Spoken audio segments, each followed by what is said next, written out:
Hey guys, welcome back to the channel. This is story about what if Naruto X Kuna Highschool DxD Part 1. Before I start, please do support for more amazing content and comments for Part 2. Do consider to subscribe my channel and share my video to your friends and check out the description as well. Let's start the video. The clear sky spread out over him, dotted with shapeless white clouds as a gentle breeze ruffled through the grass. Warmth beamed down as the teenager sighed and crossed his hands behind his head. I want to squeeze some Haida Issei muttered in a tone of weary longing. Motohama frowned at the words of the former sports star, readjusting his thick glasses with a sigh. Stop saying that. You're making me feel empty. The bespectacled teen admitted, his tone full of the teenage angst caused by lack of female contact. Sitting up in a quick motion, Issei squinted out over the track field as his dark brown eyes wordlessly followed a gaggle of jogging girls.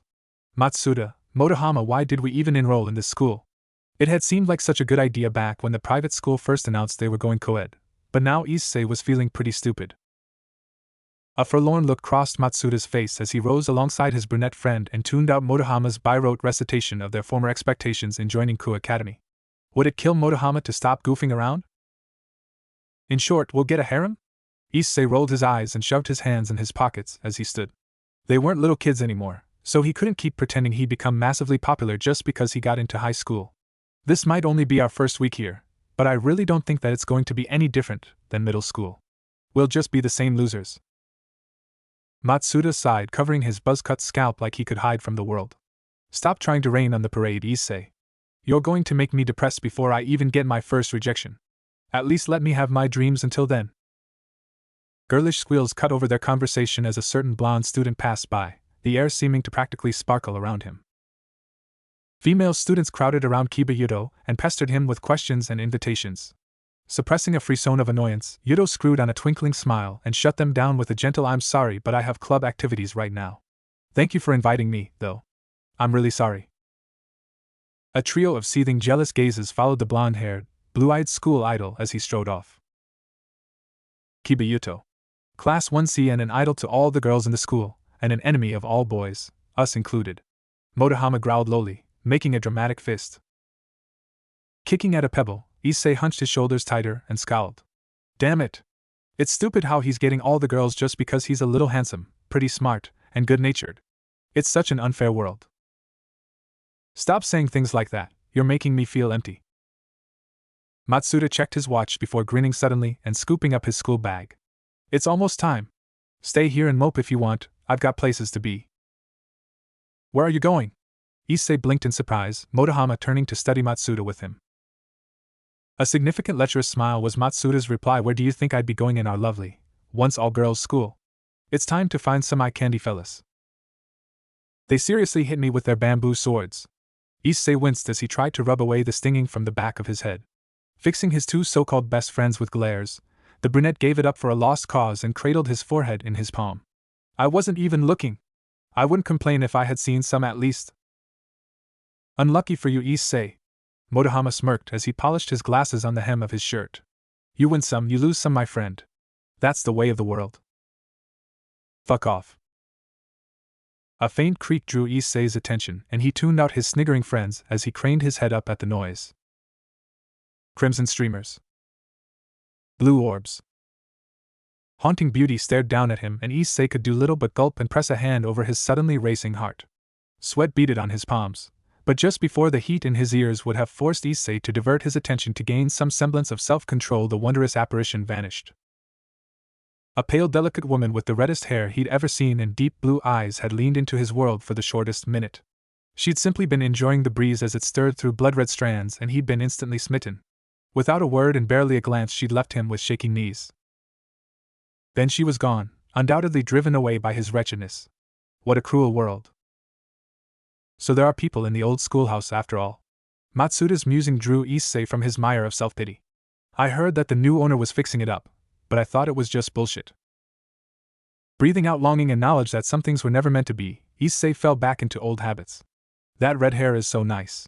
The brunette commented with an admiring tone. I wonder if it's all natural?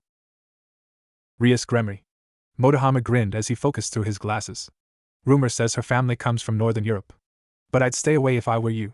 Her nephew is in our class, and I think even you heard about that incident with the rugby team. Some things aren't worth dying for.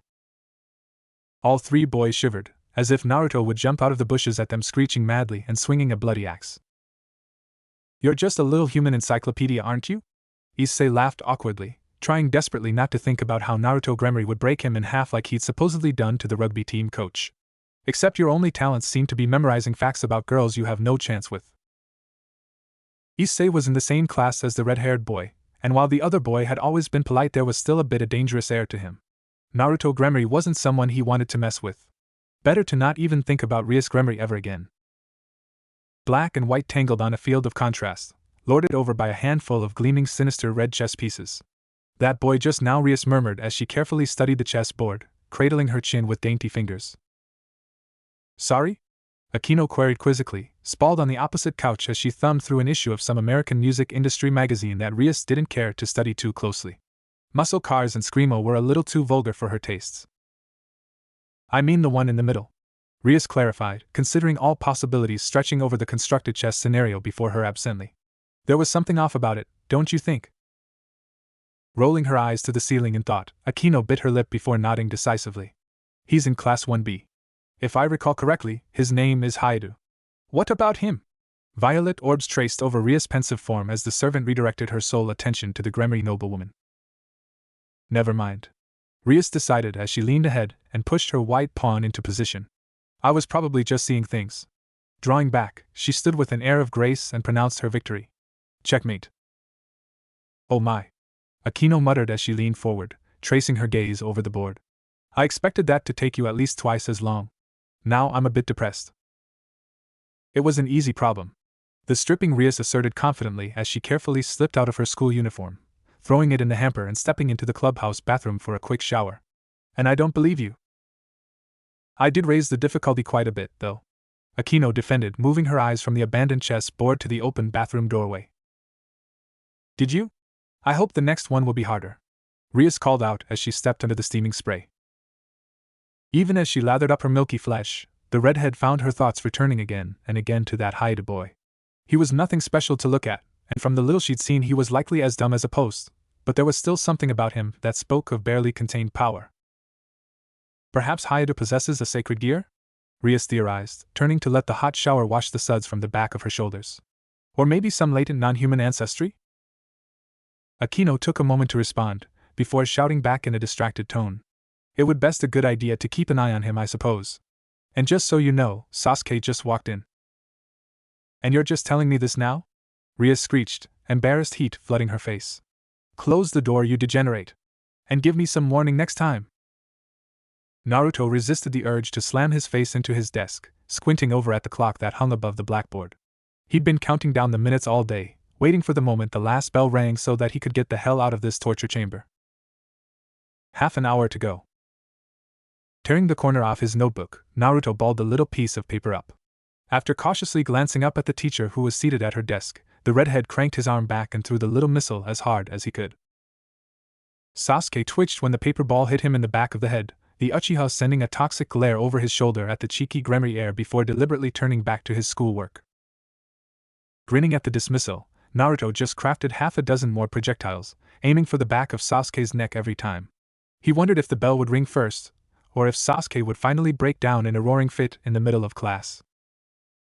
It was probably a bit sadistic of him, but Naruto really wanted to see the second. Japanese high school might be more highbrow than his time in the ninja academy had been, but overall it was just as bland and dull. A little drama or a few pranks would spice things up before he died of boredom. And considering he was only at the end of his first week and still had months to go, Naruto knew he'd rather pull out his own eyeballs than sit through another few years of this. Fucking Sona and her fucking academic obsessions, twisting his arms and making him go through a full high school career with her. Naruto pouted when Sasuke absolutely refused to respond to his teasing, folding his arms and glaring at the clock with all the aggression of a pent-up teenager. 20 minutes to go, and he was just about ready to strip naked and reenact Lord of the Flies in a 10th grade classroom.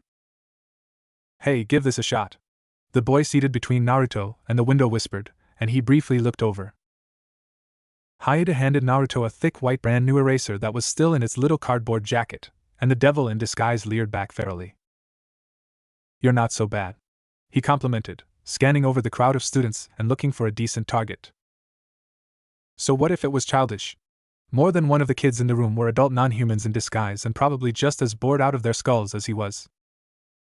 Picking out the glossy dark mane of that one fallen angel girl who'd introduced herself to the class as Yuma Amano, Naruto cocked his arm back and let the eraser fly. It conked right into the back of her head, bouncing off and landing on the floor with a rubbery plop.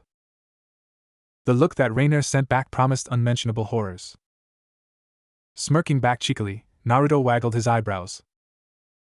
When she slowly turned back around without rising to the bait, Naruto slumped in disappointment.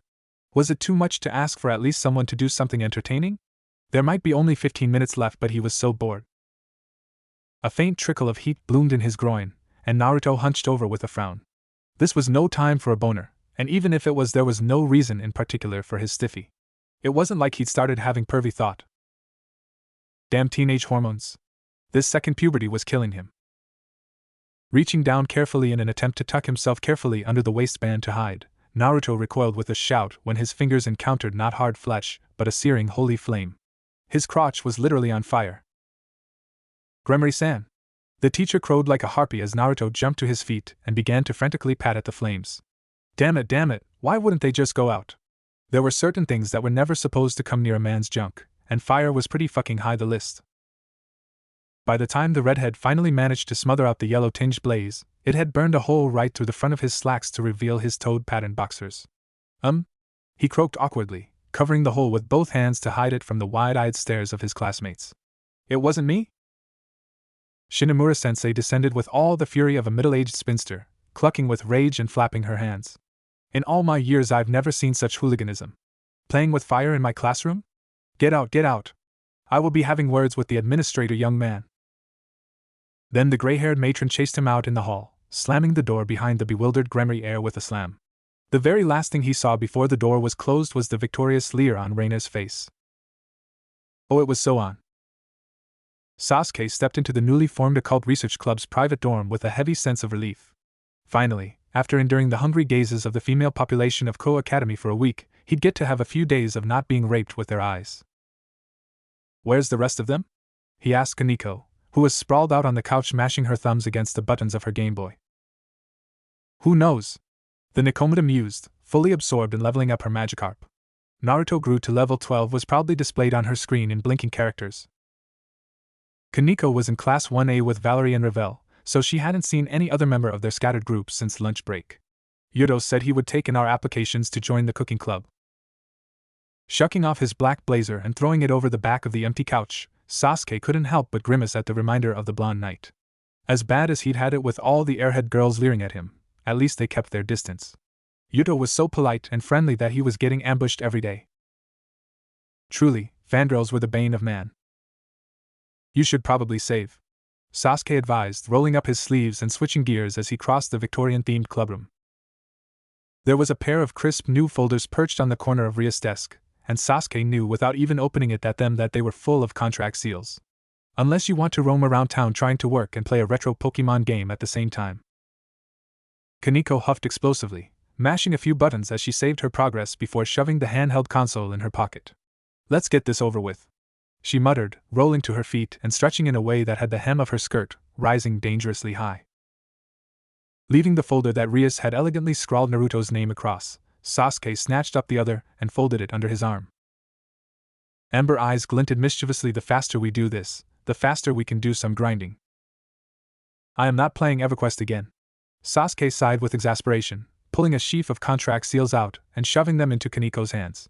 First of all, I have better things to do. Secondly, Warcraft is objectively superior. You're a filthy heathen with no appreciation for the classics. Sasuke let that one slide as they left the clubhouse, jogging across the academy grounds in a hurry before splitting at the front gates and heading in opposite directions. Honestly, he wasn't thrilled about spending the first half of his Friday evening playing errand boy. But someone had to do it, and Sasuke was rational enough to admit that finding places to tape up what basically amounted to Rias advertisements was probably the job of a servant. Zeoticus had been giving him odd looks lately, so maybe it was paranoia, but maybe Sasuke really was on thin ice. Either way, he had a role to play, and he fully intended to succeed. Grateful that at least it wasn't raining out, Sasuke kept up a light sprint over the asphalt as he moved into the working-class end of town. If there was anyone that would be willing to take a gamble on the supernatural, it would be the destitute and desperate. Out of 100 contract seals, maybe one would actually be used by some human down on his luck. And of the ones actually used, maybe a tenth of those would actually follow through on the contract after summoning. Unlike Hokkaido, there had never been a strong devil presence in Ko until the Gremry clan bought the academy.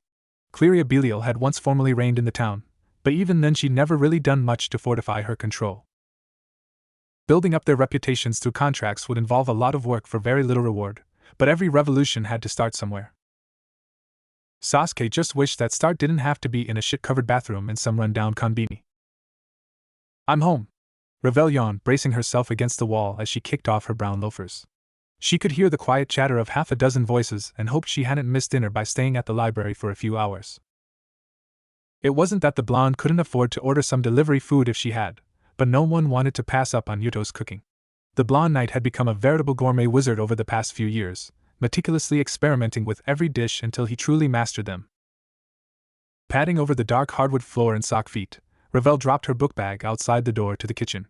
Oh good, you're still cooking, she noted as she entered the room, startling Valerie and prompting an easy wave from Yuto. Lasagna is it? 4 cheese with ricotta. The gray-eyed young man clarified with an easy smile, tapping his fingers on the counter as he watched the clock. It'll only be another minute or so. Everyone else is already seated at the table. Recognizing a polite suggestion when she heard it, Revel hummed and moved towards the dining room, giving her fellow bishop a tight nod as she passed. Valerie returned it easily enough, and a little knot of tension she hadn't noticed before loosened between her shoulder blades. In all likelihood she and the other blonde would never be friends, but as the months wore on the situation had become less antagonistic. They played politely enough in front of everyone else, and in private they simply ignored each other. It was quite a difference from the raging hostility that had once boiled in their veins whenever they were in the same room. Oh come on, it was just a bit of fun. Even so, you shouldn't be bullying other students in general. Doing it to an agent of the Grigori is just asking for trouble. Rias chastised her sullen nephew, shifting her gaze briefly as Revel entered the room. Nothing happened this time, but you still provoked her into spellcasting. That can only happen so often before you get caught by the humans, and then where would we be? Fine, Mom. Naruto huffed, turning away from his aunt and winking at Revel once Rias could no longer see his face. I'll behave. Not he mouthed to Revel, making her snort with amusement. Taking the empty seat next to her fiancé, Revel peered across the table at where Sasuke was murmuring to Kaneko and poring over a map of the city, crossing off neighborhoods with a black marker. Making good progress? Some. Sasuke grunted, not bothering to look up. A little irritated at being ignored, Revel let the conversation drop. It wasn't like Sasuke scattering contract seals for Rias had anything to do with her in the end anyway. Contract seals could only be bound to a single devil and then networked to their peerage, so Revel wouldn't be getting a summon until Naruto started handing his out. Speaking of which, did you ever get around to handing out any of your contract seals? The blonde prodded, turning to Naruto with a questioning gaze. Naruto just grimaced. Nah, I'm not like the stiff bastard over there. We've got 3 years here, so I figured there was no rush to get things all done right off. And besides, there are a few things Gramps and I have to straighten out with the Belial clan. I've got no time to be running errands for random people right now. Which was fair, Revel allowed, and was probably the reason Rias wasn't hounding Naruto to start fishing for contracts.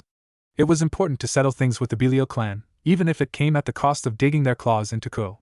After Cleria's death and the following scandal, the Belials had pulled back from Ko, but they'd always maintained at least a vague claim to the territory. The Gremry were by contrast newcomers, recklessly sticking their nose into the Japanese town. It was a clan dispute that wouldn't escalate to war, but there were a few formalities to observe and apologies to be made. Xiaticus had taken advantage of Lord Belial's relative poverty and weakness to get his foot in the door. Now they had to smooth down ruffled feathers before a real grudge formed.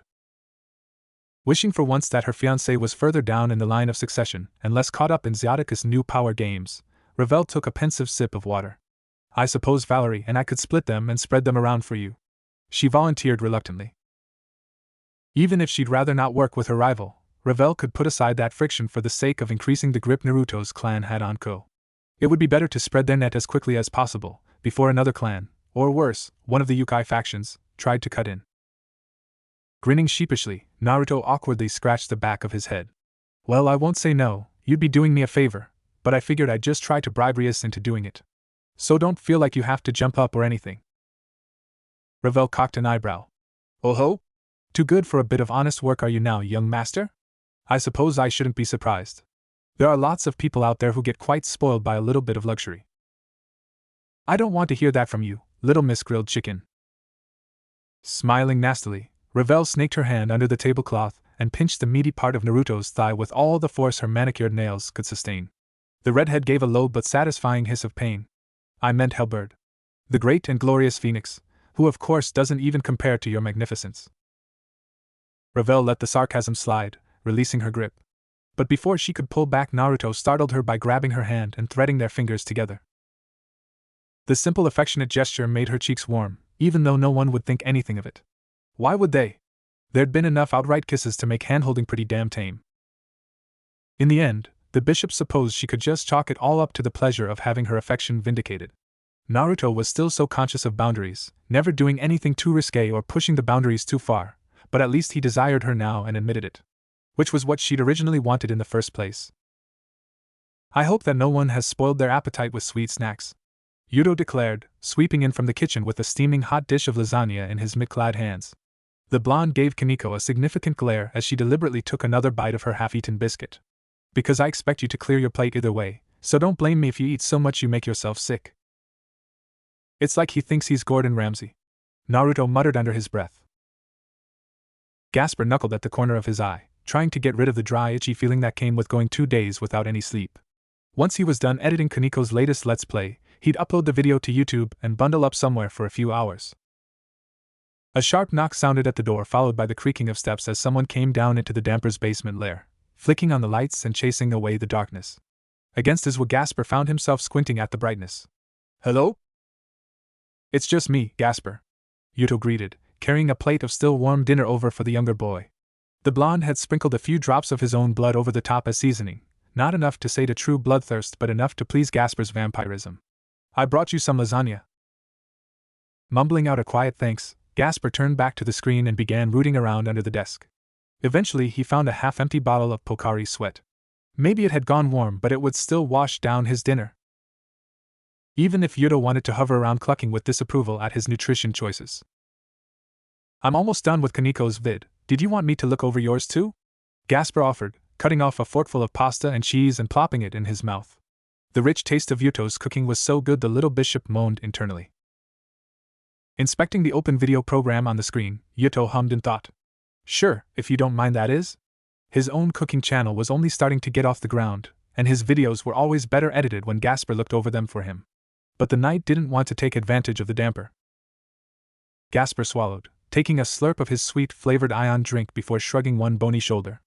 I don't mind at all, he chirped brightly, cutting up the rest of his lasagna into little square pieces. I already finished all my homeschool assignments for the month, so I have some free time. Thanks. Wringing his hands a little guiltily, Yuto stared at the back of Gasper's head before an idea came to him. I was thinking of making something new tomorrow for dinner. Do you like those little meat rolls? Curious scarlet eyes swiveled back to stare at Yuto. Are you talking about mataidai? They're okay. Why? A few years ago he'd have been too shy to ask his friends what they were after so boldly, but Ria's peerage had become his family after rescuing him from his early imprisonment. Gasper still didn't trust strangers, but he'd become attached to all of the young devils, even Ravel, despite her obvious dislike for Valerie. Yuto smiled brightly and waved off Gasper's befuddlement. No reason in particular. I was just thinking of branching out. Everyone must be getting tired of constantly eating English and Italian food, and studying French cuisine is such a cliché, don't you think? I guess? The conversation trailed off with Gasper turning his focus back to his plate, scarfing down the rest of his meal before it got cold and resisting the urge to lick the plate once it was gone. So what if only animals did things like that? Yuto was really selling himself short. His friend might not cook much in ethnic variety, but what he did cook was always amazing. Passing the empty plate back to Yuto, Gasper watched the other blonde climb the stairs. Yuto left the lights on when he left, but everyone always did that. Even Valerie. It was starting to annoy him. Sure, he might not want to go outside, but that didn't make him a depressed shut-in. Darkness was just easier on his eyes, that's all. Gasper hopped to his feet, padding across the luxurious basement apartment Rias had built for him before peering up the stairwell. Once he was sure that Yuto was actually gone rather than just hovering around like a mother hen, Gasper snorted and slapped the light switch to the off position. The bishop made it halfway back to his computer when a sudden spark of awareness bloomed in the back of his head, making Gasper stumble before he found his balance. Huh. He wondered. So that's what it feels like. Someone had activated one of the contract seals, conveying through blood and across the strings of magic a person and desire that Gasper was the best to handle. That was quick. Sasuke and Kaneko had only started spreading the contract seals a few hours ago. Someone must have been pretty desperate, or at least pretty weird to use one so quickly. Slapping his cheeks to wake himself up, Gasper crawled back into his chair and brought up one of his dummy email accounts. He typed out a short, careful letter to one Sugiyama Yoko, trying to make it as vague as possible but keeping a few details that a legitimate summoner would recognize. One could never be too careful with all the human governments spying on everything. Gasper clicked send, firing off the electronic text through the strings of the web. All he had to do now was wait. Any minute now the woman that had called on him would respond, and he had to be ready. Gasper was just going to rest his eyes for a quick minute. Before he knew it, the young devil was snoozing face first on the keyboard, a long string of drool dribbling from his snoring mouth. 10 minutes later his speakers beeped with the notification of new mail, but Gasper slept on. Reina leaned her head back, resting her crown against the rough bricks and mortar that had gone into building Ko Academy. Just leave me alone. The fallen angel sighed, idly wondering if she could bash her brains across those bricks just to escape the sheer mediocrity that was her life at the moment. Oh, come on! You know you love me. Violet orbs glimmered like a purple flame as Rainier turned and settled the most poisonous gaze she could muster on the Gremory brat. No. I really don't. She'd sooner cut out her own eyes than admit to any level of affection for him. The redhead's antics might be slightly more interesting than suffering through yet another year pretending to be a human, but if she was the one playing target for his absurd antics, Rainier would prefer Naruto went and died someplace else. And a painful death at that, but Rainier would take what she could get. As long as the stupid little idiot wasn't bothering her anymore, she'd be satisfied. Boredom was better than mockery at the hands of an idiot child. Naruto pouted, poking out his pink lips and shoving his hands in the pockets of his ebony slacks. When you say things like that, you hurt my feelings, you know? I thought we were closer than that, Amano-chan. The grin he put on after that would probably melt some innocent little virgin's heart. In Rainier's case, that smile just pissed her off. She'd lived for centuries, scheming and fighting and surviving, only to have to spend her days babysitting a bunch of fucking children while she watched over the Haida boy. If the mission hadn't come directly from Azazel, she would have refused. But since it did come from him, the only thing Rainier could do was grit her teeth and bear it. For Azazel's sake, if nothing else. So how long do you think we're gonna be out here? Don't ask me. Rainier shot back coldly, folding her arms across her chest and glaring at the wall. For some reason or another, Naruto Gremory had targeted her for his pathetic harassment. And while she wasn't one to break down in tears about juvenile bullying, her return fire had landed her in time out with the red-haired buffoon.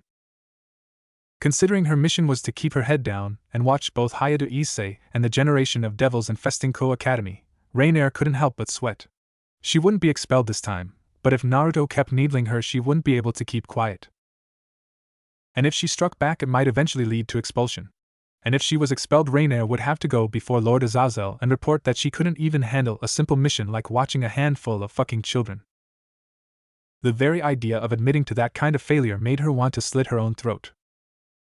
Every bone in her body revolted at the thought of letting some devil treat her like his personal stooge, but Rainier decided if that was the only choice left to her, maybe all she could do was swallow her pride down and bury the sickly sweet taste of her own resentment. If that was what Lord Azazel needed from her, the only thing Rainier could do was comply. He'd saved her from death and desolation, giving her a home and new purpose. A bit of discomfort was nothing compared to that. Stretching her lips into a teasing smirk, the dark-haired fallen angel turned and cocked an eyebrow at the little mongrel who'd gotten her in trouble. And if you keep bothering your classmates, you might find those rumors about you breaking the rugby team in half sticking around. That was you? Bitch. I was wondering where the fuck that shit was coming from. Hey now, I was just saying your classmates might. I never claimed responsibility for such a thing. Slowly combing his fingers through silky crimson strands, Sasuke let Rias rest her head in his lap without protest. I expected you to be working, he commented instead, staring idly at the tapestry that crowned the wall opposite the windows. It depicted a single green lion swallowing the sun, swelling with sacred and profane divinity. There was some kind of comparison to Sasuke's own existence there, with the souls of his kin swimming beneath the surface of his skin, and he found his focus skittering away. Rias shifted from her side to her back, peeking up at him through a tiny crack in her eyelids. They were alone in the clubroom, and for the first time in weeks Rias wasn't bustling around frantically trying to tie up loose ends or get ahead of the curve. There's little to be done. Sasuke hummed his agreement, shifting his hand to cover her eyes until he felt the flutter of Rias' eyelashes against his palm. It was a wordless request for her to simply rest, and perhaps catch up on a few hours of sleep if she could. A request Rias accepted, and why not? Her father was the owner of the school, and she was miles ahead of the curriculum. Even if she skipped her classes, Rias wouldn't be punished. Especially considering she was a model student rather than the up-and-coming delinquent Naruto seemed determined to become. Running herself into the ground when she didn't have to would only be to Rias' detriment. The wind blew in gently from the open window, ruffling Sasuke's hair as Rias settled into a light doze, folding her hands over her stomach and letting the stiff muscles in her neck relax. Oblivion bore her awareness away, drowning it in the dark, sweet ocean of unconsciousness. She was cute, Sasuke reflected wryly as the ruined princess face went slack and Rias fell into a cycle of silent breathing broken by quiet little snuffles. He'd never been one to appreciate the cuddly and defenseless, but he couldn't help the easy warmth that began to fill his chest at the sight of her. Rias and the rest of the little patchwork family had worked their way into his heart, and Sasuke wondered if this was the kind of sentimentality that bonds created. It made him feel weak, like anyone could come along with a sharp blade and cut out the vulnerable underbelly of him. But there was no denying that it also made him feel content. Burying his fingers back into the softness that was Rias' mane, Sasuke let a handful of hours slip by, remorselessly missing his afternoon classes in order to let her sleep on. It was only when he faintly heard the bell signaling the last period of the day that the Uchiha reluctantly shook Rias awake. It's time. Rias jerked, her sea-green eyes flying open and flickering over to the grandfather clock that lurked in the corner. I'll have to ask Akino for today's homework, she grumbled, shifting about on the couch so she was sitting upright beside her pawn, and convince her not to tell Naruto about it. You'd never hear the end of it. Sasuke agreed easily, lifting his arm so Rias could cuddle into his side with an amused huff. Perhaps I should spill the beans myself, just so I have company in my misery. She half-heartedly punched him in the ribs for that, but otherwise not doing anything to disturb that careful press of warm flesh on warm flesh that connected them. Troglodyte. You'd do that to your own king? If I have to suffer Naruto's whining about not helping him skip class, you should too, don't you think? Giving Sasuke a sad puppy look, Rias let her lower lip wobble and her eye fill with unshed tears. Rather than making Sasuke cave, however, it just made him laugh, which in turn made Rias break out in giggles. Oh fine, do whatever you want. I just hope when I decide to join my nephew in delinquency you take responsibility for it. I doubt you'd ever come close to Naruto's level. He's got years of practice, Sasuke pointed out blandly. As bad as Naruto was shaping up to be by the standards of the 21st century Japanese education system, what the redhead was doing had nothing on some of the hijinks he'd gotten up to during their academy days. Throwing a few water balloons was nowhere near the level of painting over the Hokage monument. Rias blinked, lowering her gaze as she reached out to trail a slow finger in circles on the top of Sasuke's knee. Was he really that bad back there? She asked delicately, euphemistically, because even if Konoha wasn't a formally contraband topic, everyone in their little family was reluctant to bring it up. Naruto and Sasuke had never seemed eager to speak of it themselves, especially after the fiasco last year, and generally Rias let sleeping dogs lie. She'd rather have her curiosity go unsated than ask Sasuke to reflect on painful memories just so she could get the full story. Rias knew the most important details of his life, along with a few tidbits about Sasuke's early childhood, and that was enough. But if Sasuke wanted to talk about it for his own reasons, she'd be glad enough to listen. Rias wanted to know everything about him. Silent stillness filled the air for a few tense heartbeats, and then the corner of Sasuke's mouth twitched upward in nostalgic amusement. Yeah, he was a little shit. I'm not pleased that he keeps throwing spitballs at me, but at least he's not ambushing me and tying me up in a closet somewhere, which he has done, by the way. It could be worse. But why? Rias blinked in befuddlement. Was that just typical for ninja students to do to each other, or was Naruto trying to go above and beyond just to bully you? The mere thought of Naruto trying to bully him made Sasuke throw back his head in a sharp bellow of mirth. No. He shook his head as he forced back his chuckles, cautiously wiping away a little tear of laughter that had caught in his eyelashes. Naruto wasn't a bully. He was the bullied, I guess. But that particular incident was because he wanted to transform into me and tried to interrogate the girl he had a crush on, and needed me out of the way. And how did that go for him?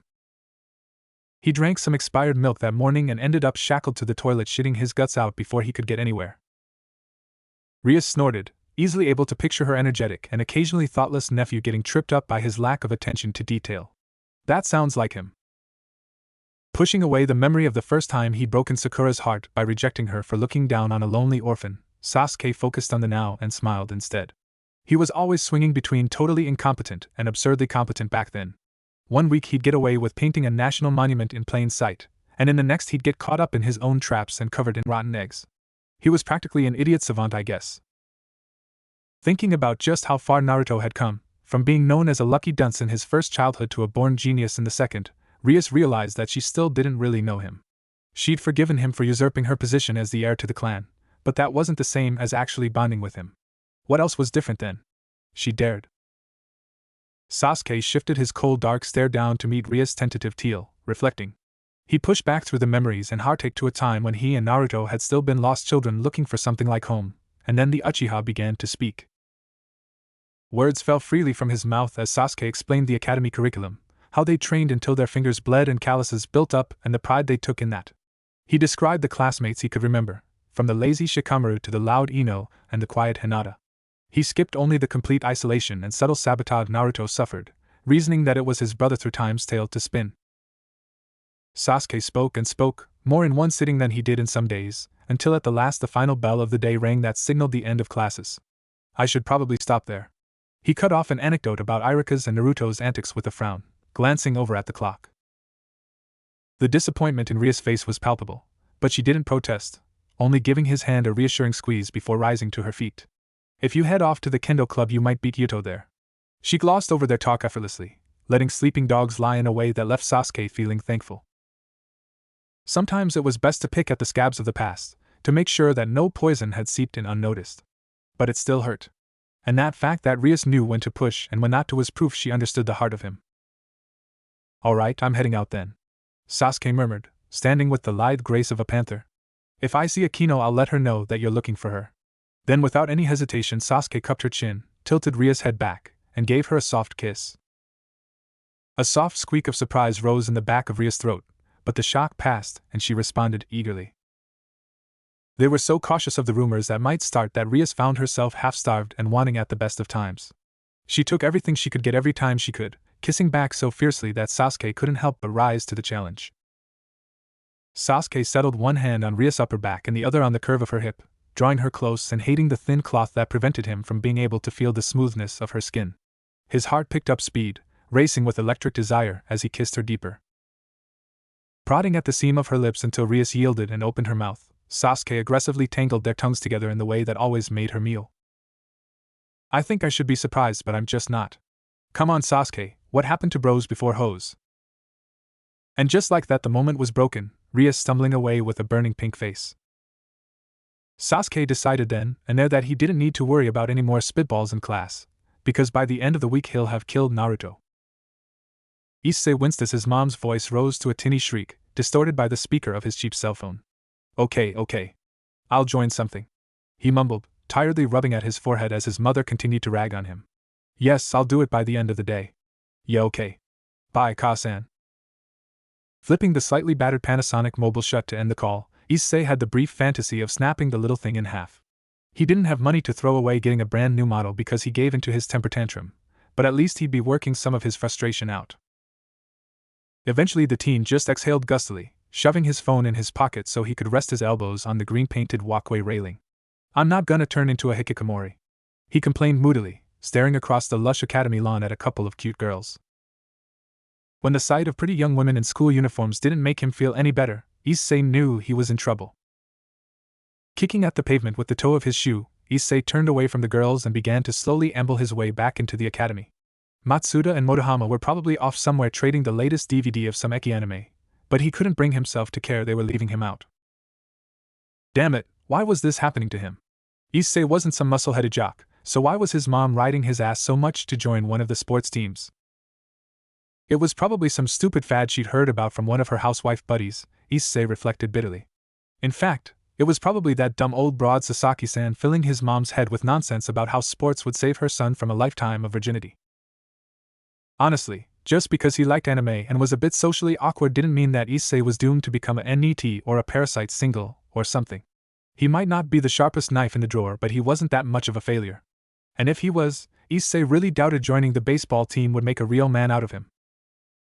Muttering a quiet "excuse me," as he slid around a short white-haired girl with amber eyes, Issei climbed the stairwell to the second floor. If he had to join one of the sports clubs, he'd probably be better off talking to his homeroom teacher to find out which ones were open to first years. It was such a damn pain, but it was better to get it out of the way sooner. Just pick one that sounded half decent, and he could stick with it for the rest of his high school life. And if he got it done early, maybe Issei would have some time on the way home to stop in a few of the shops and see if there were any new manga series on the shelf that would catch his eye. Energized by the thought of finding a brand new and engaging harem manga to follow, Issei gave a small smile and put a little spring in his step. Maybe it won't be so bad, he hoped. After all, the girls did like a guy who could get a little rough on the playing field rather than a nerd. If he and the team won a championship somewhere, he might even be able to get his first girlfriend. Issei grinned at the thought, turning the last corner and quickening his pace until he stood outside his homeroom. If life gives you lemons, make lemonade, I guess? Then he turned the doorknob and stepped inside, only to stop dead at the reeking smell of wet chemicals. Covering his nose with his sleeve, Issei looked from one wet bright orange wall to the other. What the actual fuck?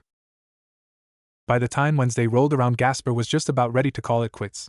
Now? He asked in a tired voice, red eyes glazed as he watched Akino listen to his auto-tuned remix. The young woman just held up one hand to quiet him, closing her eyes and listening with one foot drumming out the beat.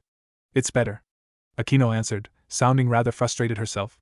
But it's still not quite there. I don't know, the bass is too loud? You need to make the vocals a little clearer. Right now they're just being drowned out. Accepting the earbuds back with a little frown, the bishop threw them back on his desk before turning back to the computer screen and scanning over the interface of his vocal processing program. I'll try.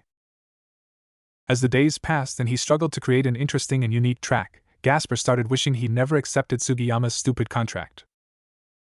But hers was still the only contract anyone in their peerage had gotten so far. It'll be another half hour or so before I'm done with the tweaking, so I'll send you a text when I'm done. Thanks again for the help. Gasper sighed, grabbing the mouse and trying to get back in the groove. It wasn't that he wanted Akino gone, but she didn't have to waste her time hanging out with someone like him. She probably had a few glamorous girlfriends from school to chat with instead. Akino gave a careless shrug, throwing herself into the nearest brown leather couch before lazily resting her right heel on her left knee. If it's all the same to you, I'll just stick around. I don't really have anything better to do. So what's up?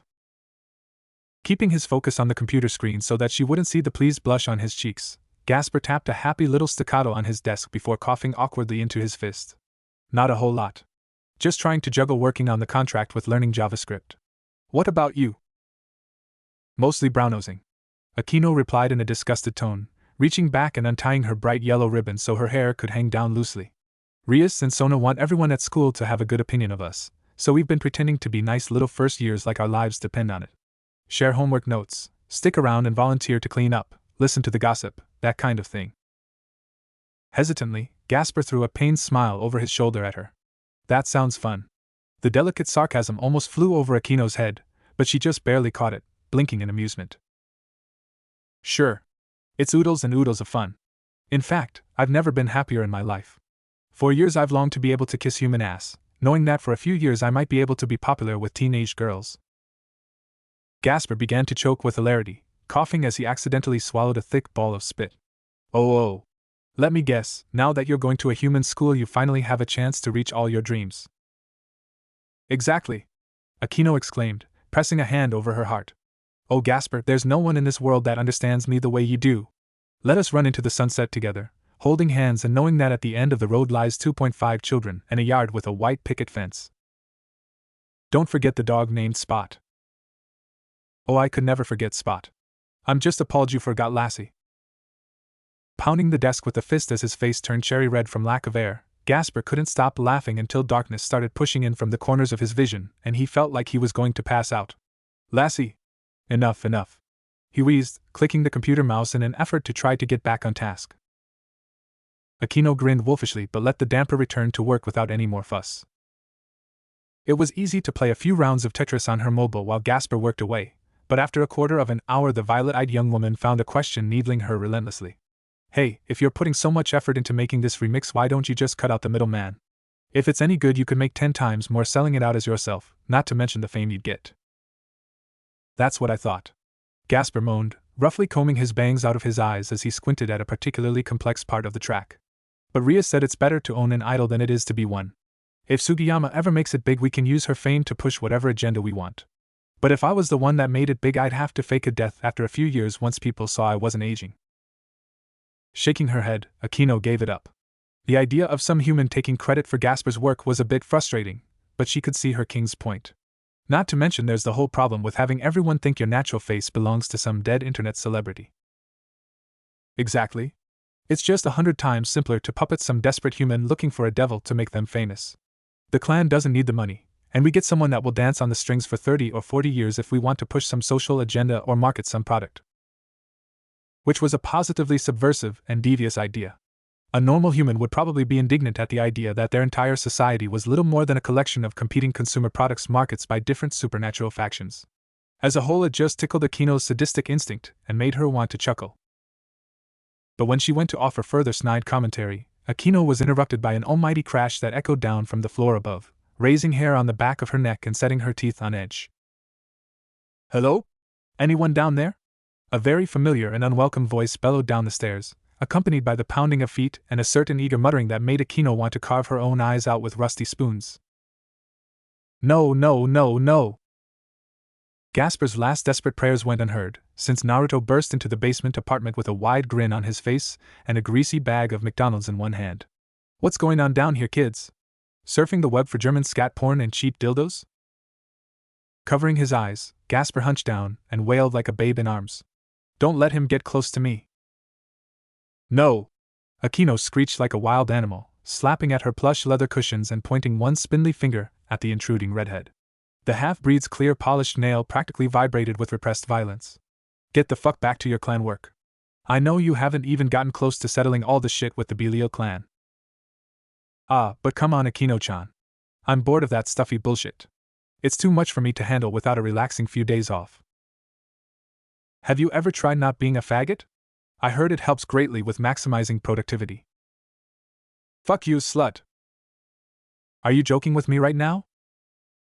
Not at all. He actually fell through the window. Luckily he landed on a bush, so people aren't asking why he didn't break all his bones falling from the second floor. Sona sighed, pulling off her glasses and throwing them on the desk. 2 weeks into her appointment as student council secretary, and she was already questioning her sanity. Though to be fair to the pupils of Ko Academy, she had one persistent problem to deal with rather than an unruly student body in general. If not for him, she'd have no regrets at all. Steeling herself, Sona shook her head before shoving her glasses back on her face and bracing her elbows on her desk. It created an image of authority that would intimidate any normal student, but they weren't exactly dealing with a normal classmate. "Let him in." Ignoring the vaguely worried look Saji gave her, Sona squared her shoulders and settled an impassive indigo stare on Naruto Gremory. "I suppose we expected a bit of settling in to occur," she admitted before the redhead could even begin to speak, a slow furrow forming between her eyebrows as she studied him. "But don't you think this is a bit much?" Rias grinned crookedly, looming over Sona's shoulder like a vengeful angel.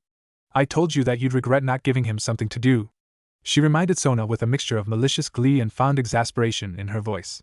"You had a fair warning. So don't blame me if you aren't quite up to the task of managing him." "Hey, come on. Don't talk about me like I'm not here. You might hurt my feelings if you do that," Naruto teased, slouching down in the surprisingly comfortable armchair that was placed opposite to the dark-haired girl. "Nice digs," he complimented, shifting his rear about on the cushion in search of that one perfect position. Eventually finding a position that satisfied him, Naruto threw his feet up on the desk and clapped gleefully, like a child at the circus. "So what's going on, Gonna ask me to keep a better eye on our good friend Rainier and make sure she's minding her own business? Or did you just want to ask me how I managed to paint the entire classroom orange over the lunch break?" "Do not." Sona practically snarled, the violence in her voice so unusual that it startled both of the redheads who'd crowded into her office. "I pride myself of being fair and letting all students pursue their interests without judgment, but your interests seem to simply be pranking fellow students and making trouble for the staff." Lifting his hands in surrender, Naruto set his feet back on the floor. "Whoa now, cool your jets. It's just a bit of fun. This place is boring as fuck for me and I'm not hurting anyone. If anything, it keeps life interesting for them. Regardless, The Citri heiress opened the top drawer of her desk, pulling out a single sheet of paper that she looked over before nodding in satisfaction. Rias has proposed a good solution for the problem of your energy. This is your copy, mine is already submitted on file. Then Sona shoved the page in Naruto's face, crisply flapping it until he cursed and snatched it from her. Blue eyes glanced down and bugged out. Are you fucking serious? What the hell? I'm not joining the soccer team. Deliberately lifting a single condescending eyebrow, Sona smirked. And why not? Soccer is for sissies. Well, you should have thought of that before going on a pranking rampage across the school. It's already been submitted, so no backing out. Dismissing the red-haired troublemaker with a last scornful glance, Sona turned her attention back to this week's club expense report. In fact, you have your first practice in 20 minutes. I'd hurry on over if you don't want to be sitting on the bench for the rest of the season. Now, good day. Oh, fuck me. I would rather not. Rias began to laugh as Naruto cursed a final time and scrambled out the door. Hey, throw me a bottle. Swallowing down a hefty mouthful of water, Issei coughed in a pointless attempt to chase away the pain in his throat. Once it faded, he glared at Naruto out of the corner of his eye, grabbing a bottle out of the cooler and passing it to the redhead. Naruto grinned toothily, wiping away the sweat coating his forehead with the back of his hand. Everything okay at home?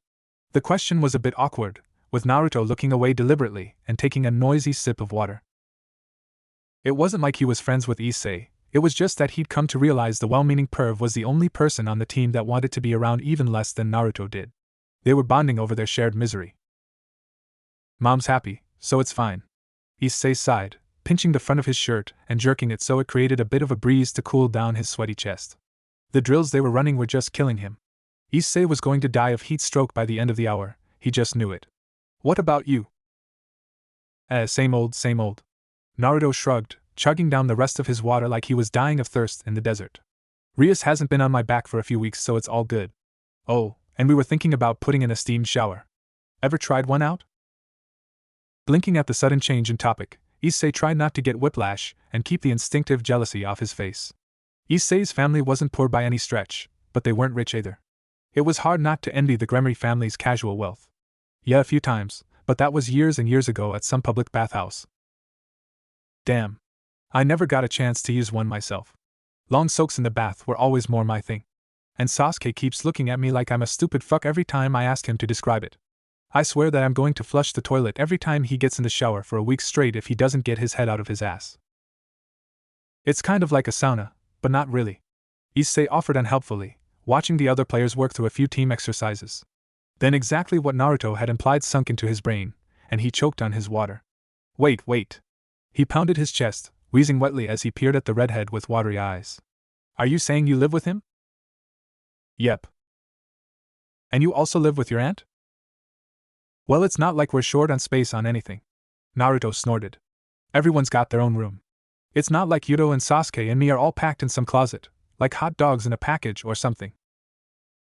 Very carefully scrubbing his brain with mental bleach to clear away the images Naruto's words conjured, Issei screwed the cap back on his empty bottle and threw it in the trash can. That sounds interesting. He commented neutrally, suspecting that if people knew about some of the most attractive people in the school all rooming together, that by the end of day rumors of orgies would be spreading. Which would be kind of funny, but Issei wasn't that much of an asshole that he'd go around tattling on them. If Naruto's odd living arrangements got out, it wouldn't be because he spilled the beans. Hayate. Gremory. Get off your butts and get back in the game over here.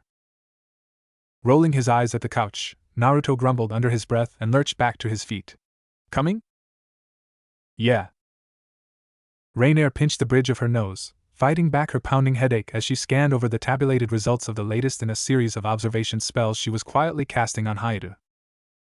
It wasn't easy to stalk him around town without being noticed. Rainier was far more used to simply letting the humans see her and weep at her perfection. But Lord Azazel had been very clear about her orders, and what he wanted from her was what he got. Firstly, that she adhere to the general policy of not overtly meddling in human affairs. So seducing the stupid little pervert to get close enough to gather data was out of the question. Secondly, that she conceal what exactly she was discovering from the Gremory clan and any other faction in the area. The business of the Grigori belonged to them alone.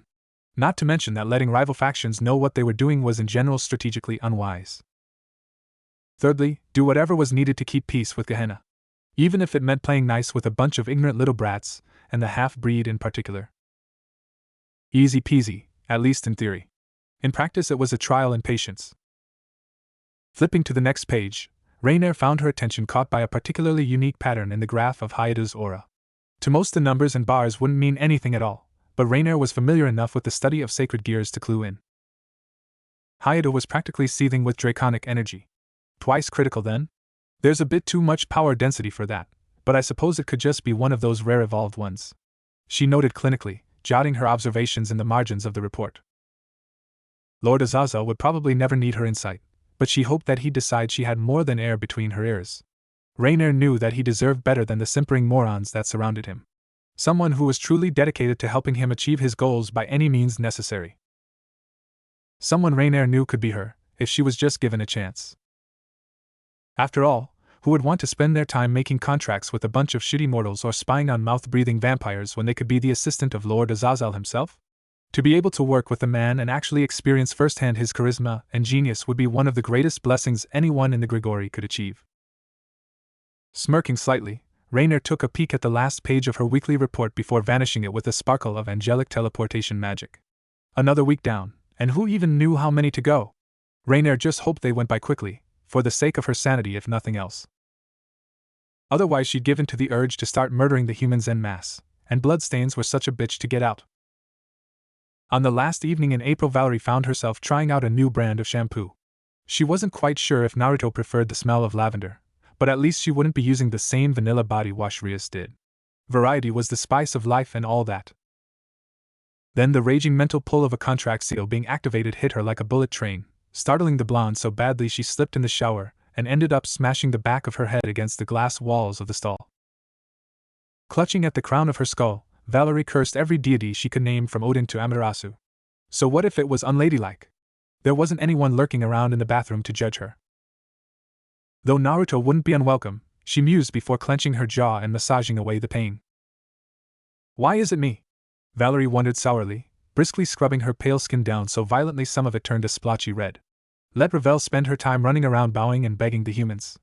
It might even give Valerie a bit of time with Naruto without the threat of the other bishop sticking her nose in and interrupting every time she tried to kiss him. Satisfied she was clean and in no mood to relax beneath the warm spray of water, Valerie jerked the tap off with a shriek of metal on metal. Her pebbled at the sudden loss of heat, but the damper didn't let that bother her, quickly drying off and practically stomping back to her room. Half of her wanted to just kill whatever human it was that decided to summon her.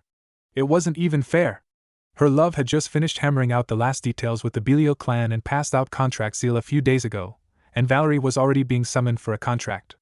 In principle she didn't mind the work, but Valerie just knew that little grilled chicken slut would pounce on the opportunity to snuggle up to their king while she was gone. Valerie might have to put up with Ravel and any other wives Naruto collected so that her love could make political alliances, but she'd rather cut her own eyes out than let any of them get the drop on her. Naruto Gremory had never been with a woman, even if Uzumaki Naruto had, and Valerie intended to be the first. Not only would it make giving up her own virginity to him feel more special, but Valerie would make sure that Naruto knew no one could ever love him as much as she did.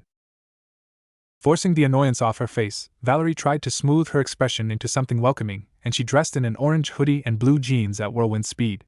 There was nothing for it now, she had to represent her king in a bargain and win him a client. Which meant she couldn't come across as too irritated. When she was satisfied she looked half decent, Valerie typed out a quick text to Naruto telling him she was being summoned for a contract. Then without waiting for a reply she turned on the spot, tearing through the fabric of reality so roughly the lines of her blood-red teleportation seal were jagged.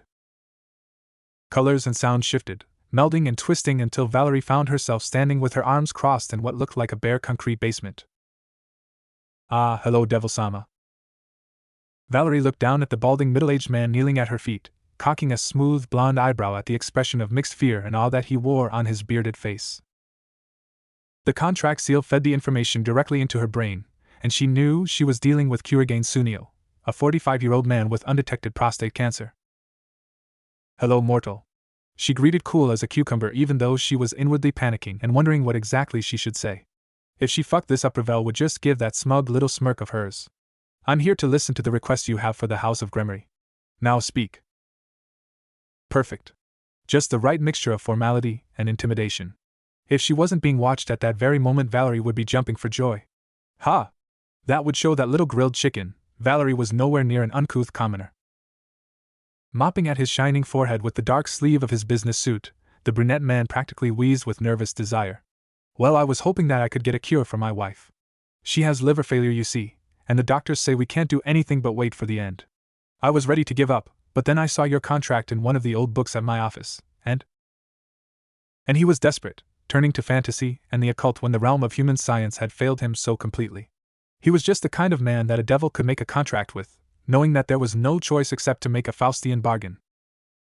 For the first time since she'd banged her head against the side of the shower, Valerie found her lips stretching into a grin. And so you want to make a deal? That's fair enough, we can cure your wife's illness for you. The question is what you're willing to give us in return. Valerie was fudging the details a little bit.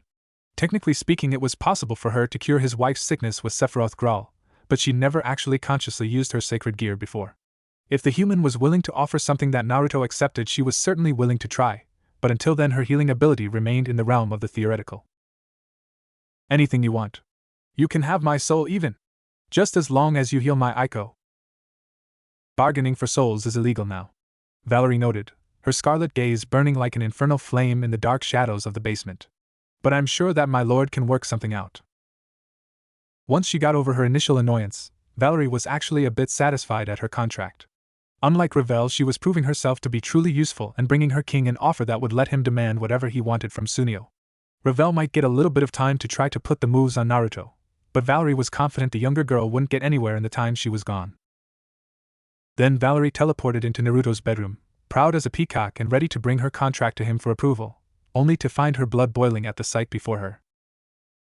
Ravel was perched in Naruto's lap, one of his hands gripping the inside of her left thigh while his other hand held them upright.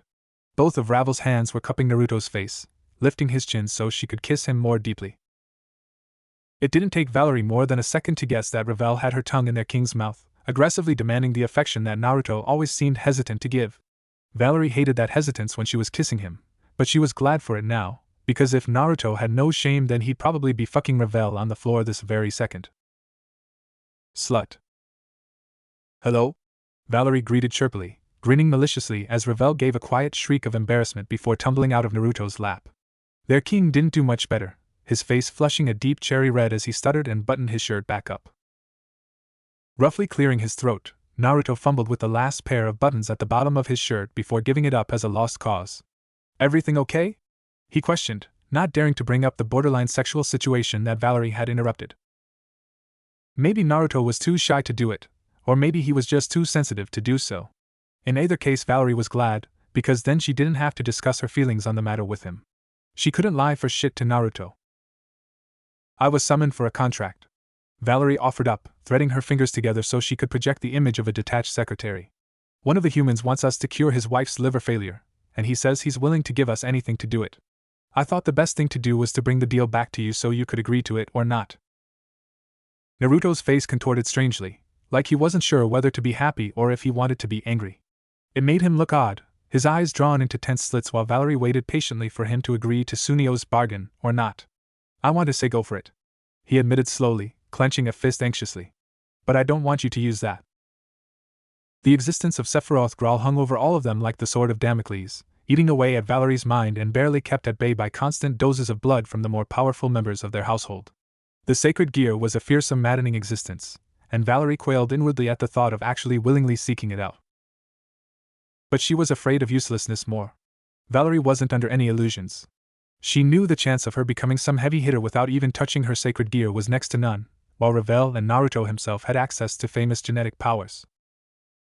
Without Sephiroth Graal, she wouldn't even begin to close the gap and prove to everyone that Naruto had a reason for keeping her, physical attraction notwithstanding. I can do it. Valerie's quiet declaration cracked through the air like a thunderbolt, and steeling herself the damper let her cold ruby gaze drift between Naruto and Ravel. I can do it. And come hell or high water she would. She wouldn't be useless any longer. Sephiroth Graal is too powerful not to use, and if I'm going to learn to control it I need to practice. I agree. Ravel's declaration of support shocked both Naruto and Valerie, but the younger blonde just pushed on, jetting her chin out in defiance. It's counterproductive to coddle Valerie forever given what we want to achieve in the long term. Further, it's two-faced. How can anyone expect her to sit around doing nothing while they themselves gamble their lives for more effective spells? It was an argument that cut Naruto right to the core, slicing through all his objections like a silver bullet. The girls might not know every single little detail about his former life, but they knew enough about it, and enough about him to be able to say that he was a reckless moron himself. Naruto couldn't warn them off without being a massive hypocrite. Gritting his teeth, Naruto gave a jerky nod. Fine. We'll fill the contract. Just be careful. His azure orbs flickered like the hottest part of a flame, not embarrassed in the least by giving a half-naked lecture on a weekend evening. Just remember there's no rush, alright? You fix up his wife without working yourself to the bone. Not even Naruto could stop time. At least, not yet. The world would roll on, and she needed to roll with it, or be left behind. Valerie grinned, fully aware there were a few too many teeth in her smile, and the slits of her eyes were a little too sharp. Don't worry about it. I'll be careful, and if I feel like things are rushing over my head, I'll come find you. The sensation of a contract seal flaring into existence wasn't all that different from the bloody burn of the Manjikyu Sharingan.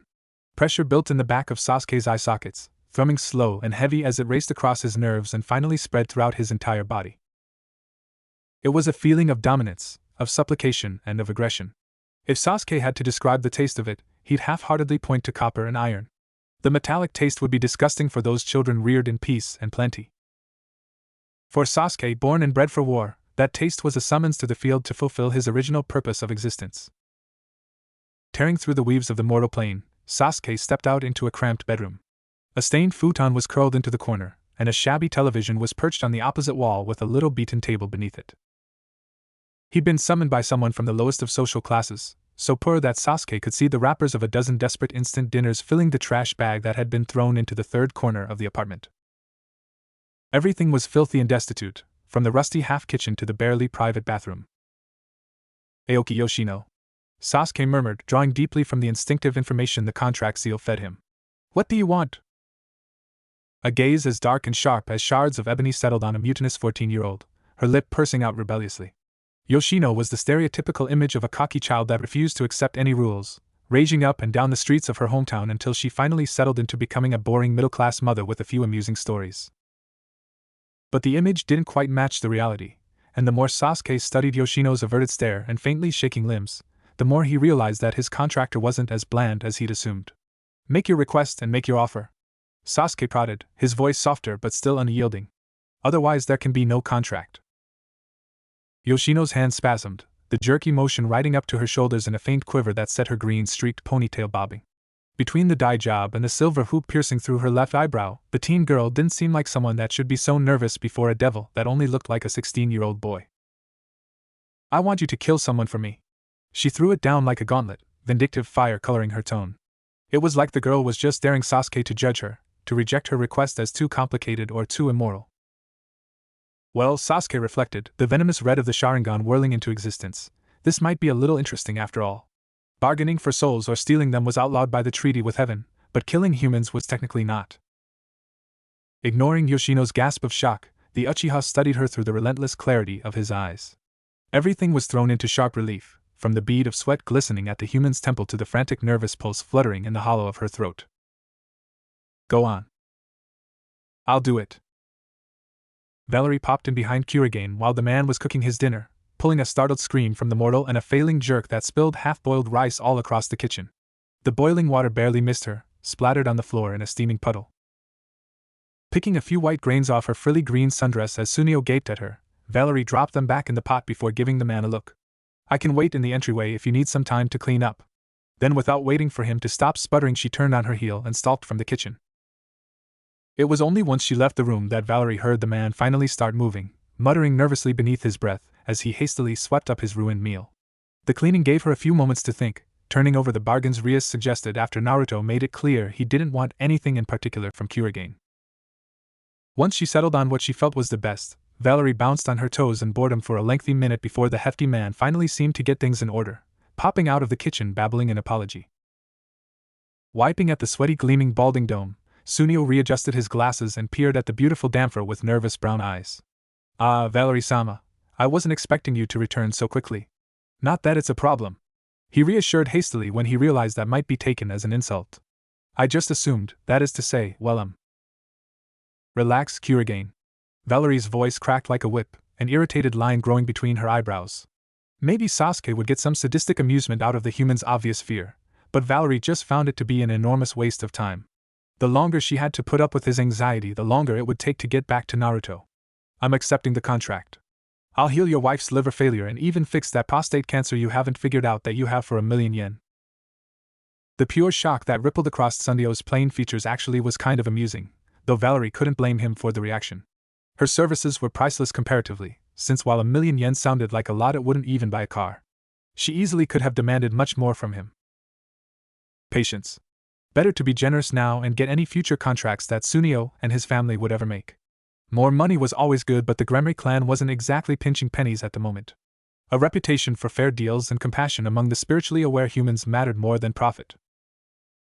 Not to mention that her king was a kind man and probably would have offered the healing for free if he saw how frantic Kurigane was. Naruto would be disappointed in her if she used her gifts to price gouge. Are you capable of that much? Valerie prodded dryly when the silence seemed to go on, sparking Sunryo to blubber out a quick agreement and promises he'd get her the money by the end of the hour if she wanted it. He was probably afraid it was a bait and switch and that she'd give him a smirk, taunting him and saying she'd never really offer such a precious service for so little. How irritating. Snapping her fingers at the man before he got it into his head to run to the bank at that very second, Valerie frowned. Enough, we'll get the money later. It's time to go fix your wife. I assume she's at the nearest hospital and hasn't been transferred to a larger one? Yes. I actually rented this apartment just to be close by while she was undergoing treatment. It's just down the street. Sunryo smiled weakly, giving the devil girl a wide berth as he searched for his coat and shoes. It'll only take a minute to get there. And you wouldn't mind if we pretended you were my niece? People will ask less questions if it's a family visit. When Sunryo came to a slow stop, hunched over with his right foot halfway in his shoe, Valerie had enough. The bowing and scraping was getting ridiculous. Rather than answer him, the blonde just clicked her tongue and walked out the front door, squinting through the red light of the setting sun until her eyes adjusted. Let's go before visiting hours are over, uncle. Then she was striding up the street towards the medical center she could see in the distance, leaving Kurigane to fumble through the rest of his preparations and rush out after her. Once the hefty man caught up with her, Valerie slowed her pace and let him take the lead while she fell back into the storm of her thoughts. Despite her mask of confident determination, the bishop was anxious. Blood tamed her sacred gear, but if she turned her mind to it, she could still hear Sephiroth growl whispering in the back of her brain like 1,000 ghosts. Valerie could almost feel it picking away at her sanity, one slow thread at a time. If she didn't eventually master Sephiroth growl, she would go mad. But to do that required Valerie actually use it, which had risks of its own. Could she put a leash on Holy Grail of the secluded world, or would it destroy her first? She didn't know, and that scared her almost as much as becoming useless to her king did. Vaguely Valerie was aware they entered the hospital, and the stink of disinfectant and death burned her nostrils while she screwed on a polite vapid smile for any staff or visitors that happened to look her way. Between her drab behavior and the tiny spells she fired off from time to time to short-circuit every camera she saw, Valerie was confident that no one would think she was anything special. To them, she was just another unremarkable stranger out of hundreds that slipped in and out of the hospital every day to see dying relatives. She's just in the third room on the right. Sunryo murmured conspiratorially, prompting Valerie to roll her eyes to high heaven. Finally, gliding into the stale hospital room like a wraith out of myth, Valerie took a second to confirm that Aiko's fellow patients were gone from the room and that the ward's doctor wasn't lurking about behind the curtains. Once she was satisfied they were truly alone, she cracked her knuckles. Scarlet sparks flew from her nails as a minor cantrip shut and barred the door behind them. I hope you've already told her everything. Valerie sighed, turning to gaze down at the sickly woman that was gaping up at her from the bed. Kurigane Aiko looked like a strong gust of wind would kill her. Her skin was sallow and tinged yellow, drawn paper-thin over skeletal limbs and sunk into her bony cheeks. Toss in the salt and pepper strands of lanky hair hanging from her skull, and the ill woman looked like a broken little baby bird. It was enough to move Valerie to pity for the first time since she'd actually been summoned for the contract. She didn't care about Sunryo or Aiko, but in another time and in another world, it might have been her lying broken and defeated in her sick bed, waiting to die or be swallowed up by insanity. Sparing one last glance for Sunryo and the balding man's barely contained desperation, Valerie reached out her hand and began. For one moment the blonde experienced a sensation of surreal falling and abject wonder. Before her mind's eye she beheld an ink-dark abyss, the raining shadows pierced through here and there by distant stars. Green and red and blue and purple they burned, defiant against the void. And then the grail came to her, sacred and gleaming golden and full of the light of the dawn. Fire rose in her lungs and ice fell down her spine, chilling and burning and smashing with the voice of all the ghosts of creation crying out, "Save us!" Something inside Valerie splintered, but with a final wrench she stepped back and breathed in. Dark slit crimson eyes snapped open, staring at the single shining goblet that was clenched in her white-knuckled hand. Guided by instinct as old as the bones of time, Valerie held her free hand above the empty cup. Then she squeezed, nails shredding through the flesh of her palms until her own sticky blood dripped down, filling Sephiroth Grawl to the brim and then running over. Strangely, the fluid that dripped down vanished in red streamers of smoke as it hit the floor, but hazily Valerie decided not to think too closely on it. Her mind was already too full of godliness, with the consecrated, profane, secrets of life dribbling from her ears in silver streams only her eyes could perceive. Again she splintered. Drink. And again. Both of you. And again. Yet mad I am not. Not yet. A light pattering of rain dripped like free-falling tears, turning the paved paths of Kabukicho wet and slick with moisture. Between the oily asphalt beneath his heels and the flickering neon signs that burned through the misty darkness, Sasuke felt right at home. In this modern industrialized wasteland where bars lined the streets and love hotels peeked out furtively from the alleyways, Sasuke felt the shinobi inside of him truly come alive. A fluorescent dystopia wasn't the same as the feudal dirt streets of Konoha, but it was close enough for him. Narrowing his eyes as a trio of brash young hooligans came up the sidewalk towards him crowing about their latest act of vandalism, Sasuke reached up and pulled the hood of his deep blue sweatshirt down a little bit more. He didn't have time to deal with idiot children who wanted to prove their so-called masculinity. Once he passed them by without a second glance, Sasuke turned into the first alley on the left so he could lean his back against the wet brick wall. His Sharingan sputtered into being like an electric ember, glowing faintly as Sasuke looked across the thoroughfare at a particularly grimy saloon. Revenge, huh? Well, he wasn't enough of a hypocrite to complain or moralize about it. Aoki's story wasn't particularly unique or compelling. Her father had been a layabout while her mother slaved to make ends meet, gambling their family deeper and deeper into debt at various local dens. Eventually he borrowed from the wrong loan shark, and when he couldn't pay the man back, Yoshino's father had been killed as an example while her mother was told to shoulder the debt. It was a story that had happened 1,000 different times in 1,000 different worlds, and Sasuke was just jaded enough not to go out of his way to offer charity for every sob story that reached his ears. He could have asked Rias to pay the debt off if he wanted to, but Sasuke wasn't that involved in the idea of sympathy. But blood and vengeance was something that Sasuke knew down to his bones, and intrigued him enough to take the deal. Once Sasuke took Machiai Kenichi's life, Yoshino would abandon the Buddhist teachings of her family, converting to Christianity and raising her children in the faith. She would also never bargain with anyone besides Rias or her peerage. A bit too complex of a contract for a simple murder, but Yoshino had agreed to it, and Sasuke really didn't see any alternatives. She was a 14-year-old girl living on the edge of poverty. So since he couldn't get cold hard cash from her, Sasuke would at least lock down the passive power her worship generated for Gehenna's allies and make sure any descendants she had did the same. Rias might even be impressed at his forward thinking, as long as he didn't make a habit of undercutting rival pantheons in every contract he made. Exhaling a warm puff of white steam in the chilly air, Sasuke looked both ways before ambling across the street, hands in his pockets. Machiai supposedly spent his Wednesday evenings drinking his face off at Rock House Western, and if the man had stuck to schedule he wouldn't be making it home alive. When the bouncer moved to ask Sasuke for his ID, the Uchiha glared at the man so violently he just gulped and let the Uchiha pass. A man might be willing to fight for a paycheck, but humans were not so far removed from their instincts that they couldn't recognize the presence of something greater than mere mortality. The sour scent of mingled tobacco and rice wine slapped Sasuke in the face when he stepped into the poorly lit bar. It wasn't outright filthy, but there was just enough grime to set his teeth on edge and let him know viscerally that he was entering the hunting grounds for Tokyo's carnivores. Unfortunately for them, Sasuke was the apex predator in this jungle, and no buzzcut beefcake stood a chance against him. Throwing back his hood and shaking out his damp mane, Sasuke schooled his face into an icy expression before approaching the bar. "Kirin.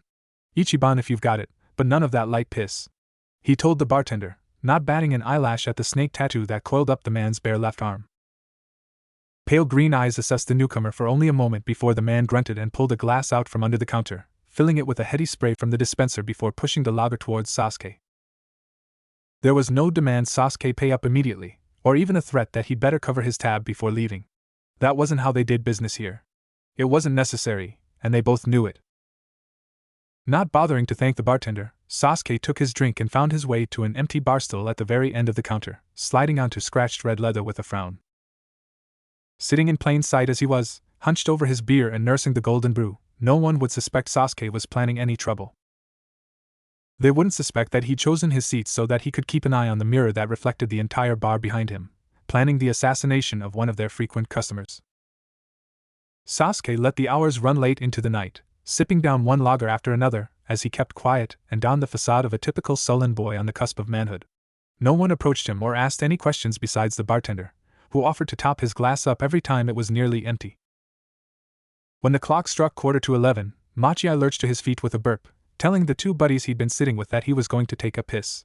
Then the loan shark staggered off, scratching the bristles of his shorn head as he made his way to the bathroom.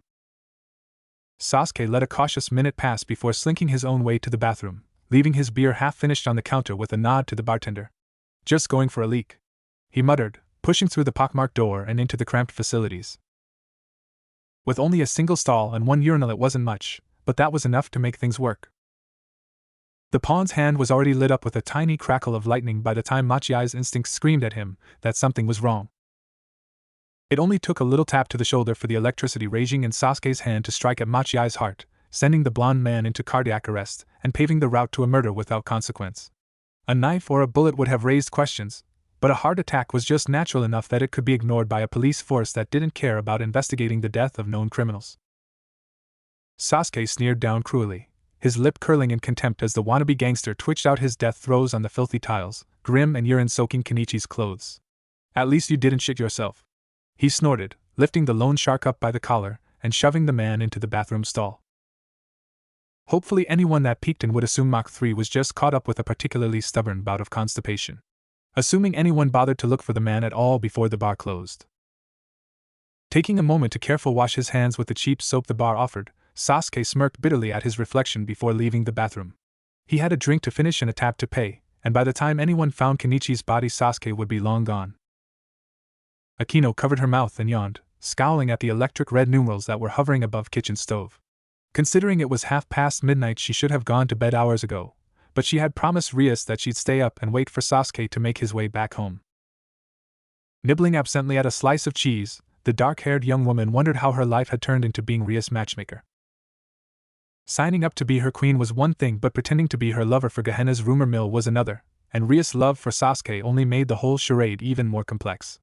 Add on to that everything else Akino found herself doing to push those two together, and it was a wonder she even found time to sleep. Life would be so much easier if Rias was interested in her instead. Akino wouldn't even hesitate to return her mistress affection, and they could be together openly, and without hesitation. Gehenna might judge them for not being good little baby factories, but there was no law against noble commoner lesbian relationships. And if Sasuke still got involved after that, well, Akino wouldn't complain. Both the ruined princess and her pawn were rather delicious to look at. They were probably even more delightful to actually taste. "What are you doing?" Sasuke prodded as he stepped out of the shadows of the hallway, rubbing a towel over his wet hair. The young man had ditched his shirt at some point after entering the house, revealing a pale chest and the corded muscles of his abdomen. The faint fluorescent backlights of the kitchen appliances added an eerie glow to the pawn's skin, but it wasn't a bad look in Akino's opinion. In fact, the great undertone that shadowed Sasuke's navel was oddly attractive. It made Akino want to trace her tongue along those dimmed lines. Dragging her violet gaze away from the trim planes of Sasuke's stomach, Akino fixed her focus on his face and tried to avoid looking down. Akino had made her choice. She'd buried her desires so the people she loved could be happy without complications. She had no intention of abandoning that road now. "I didn't know you got in." Sasuke just snorted at that, as if the idea that he'd make noise entering his own home was absurd. And considering his years of training as a shinobi in the other world, maybe it was a silly notion. "Anything new happen while I was out?" Readjusting the collar of her negligee, Akino hummed in thought.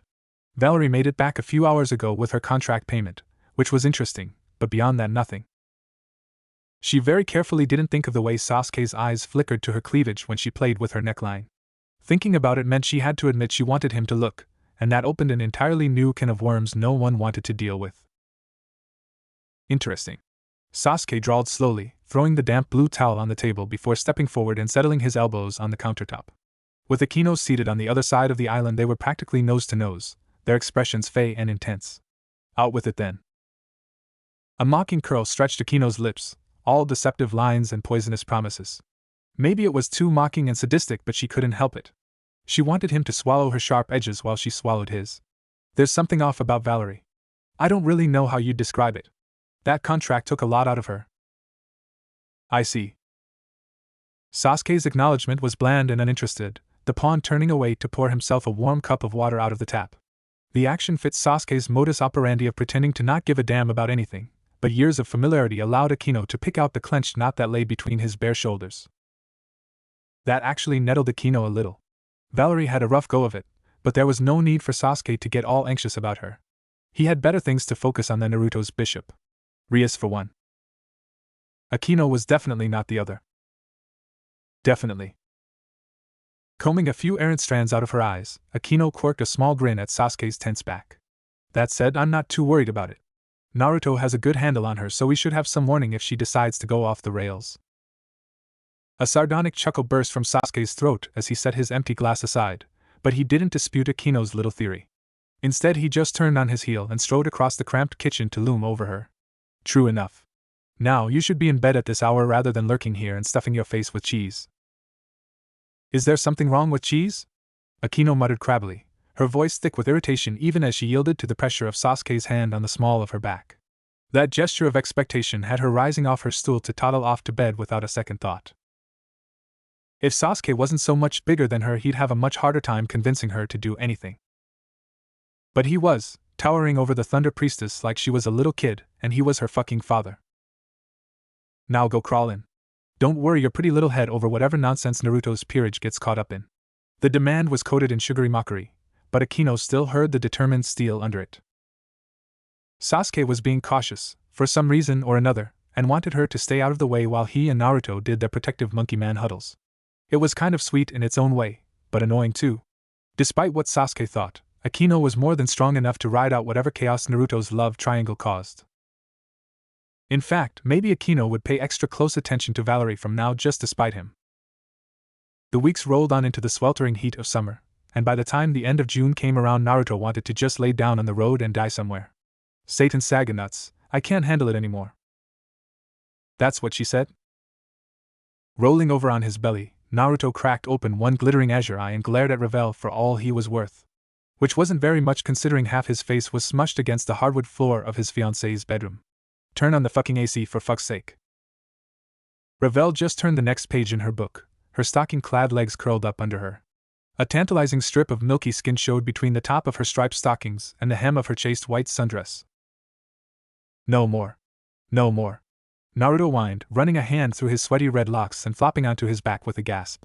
Someone help, I'm seeing the light. It's the end of the line for me. It's too late. Goodbye. Then he closed his eyes and went limp, tongue lolling out. Oh, and someone tell Sasuke to get rid of my dildo collection before Mom finds out about it. That would make things pretty awkward at the funeral. Snorting at that, Revel finally gave in and shut her copy of Heidegger's Being in Time. Fine, we'll go out back and swim in the pool for a few hours. Maybe that'll stop your bitching. Naruto came alive at that, surging to his feet and tearing his t-shirt off with a grin. A few beads of eye-catching perspiration glistened over his sleek stomach. Perfect. Last one out has to pay for the ramen. Then he was gone, the sound of his bare feet slapping over the floor fading into the distance as the Gremry heir raced back to his room for a change of clothes. Revel smirked fondly, shaking her head as she lazily crawled out of her bed and made her way over to the closet. She wasn't dumb enough to think she could beat Naruto to the pool, but she knew that she could still dazzle him once she got there if she picked the right outfit. Poking through the handful of swimsuits that hung from their thin brass coat hangers, Revel hummed absently in thought.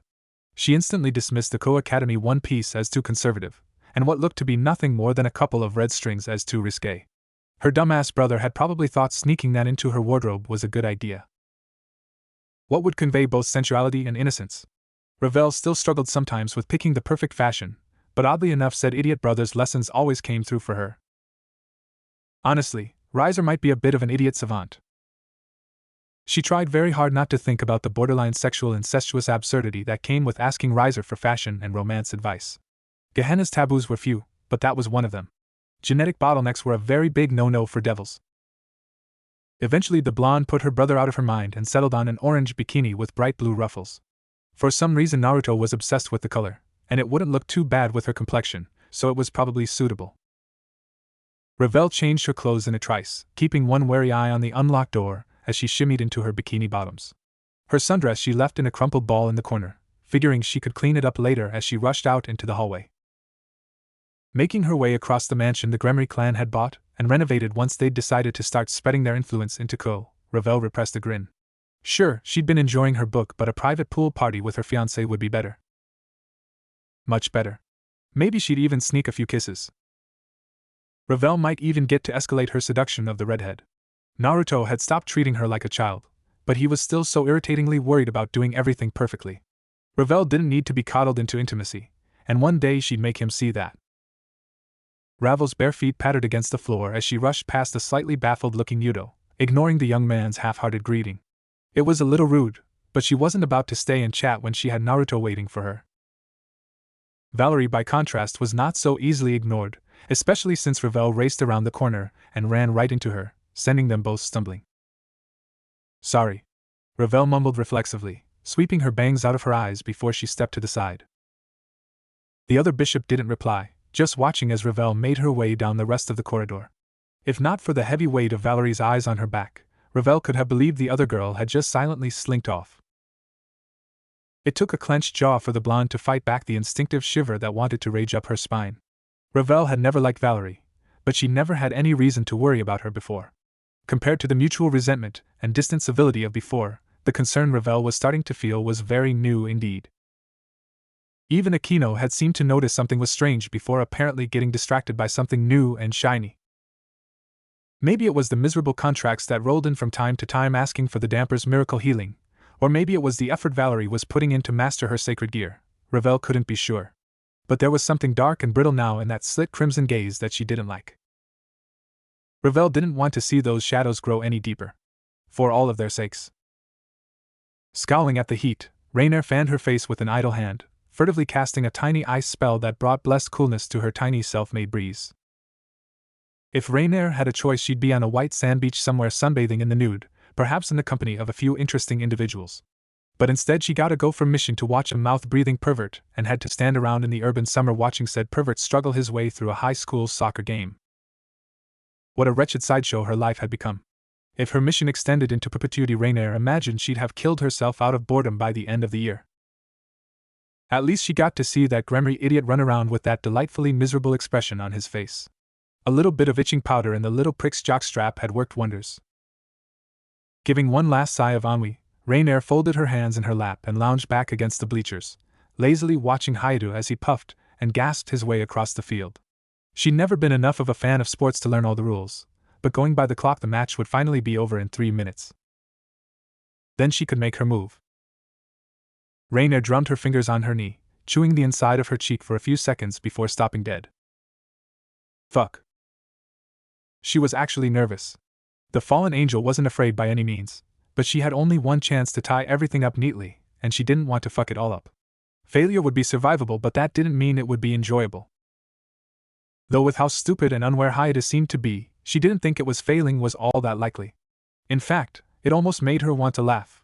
This utterly bland and mediocre boy was supposed to be the next legendary Red Dragon Emperor? Compared to Vala he was a slug, a dust mite. If God were still alive she'd accuse the old bastard of enacting some kind of twisted black comedy for his senile amusement. Pitting the grandson of the original Lucifer against some no-name human was charmingly cruel. Still, it was all the better for her. An ignorant human was no threat to her, and if he died tonight he'd never grow to be one. It was such a waste though. If Azazel hadn't taken Valian as his own son, it might have been worth it to try and turn Haidu into her personal toy. The things she could accomplish with that kind of power behind her made Rainier want to drool.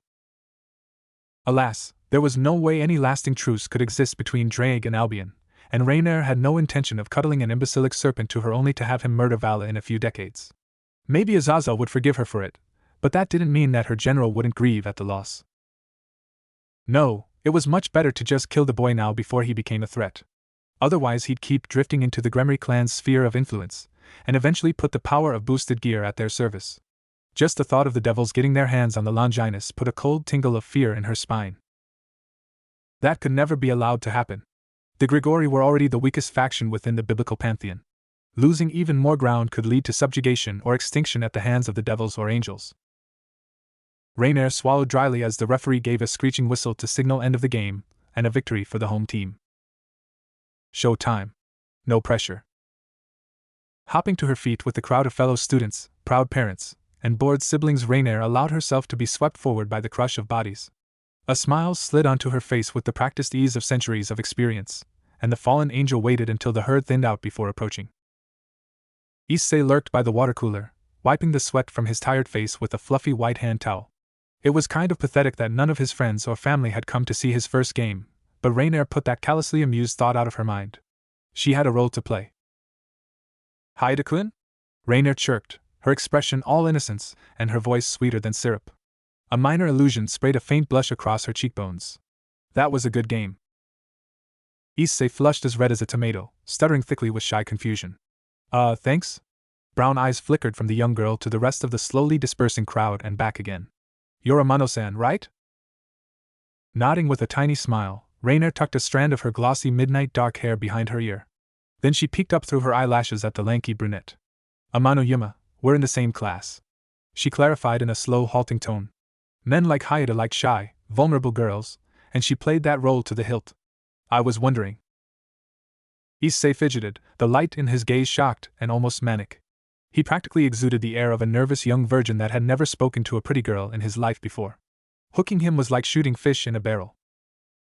I really like you. Please go out with me? Huh.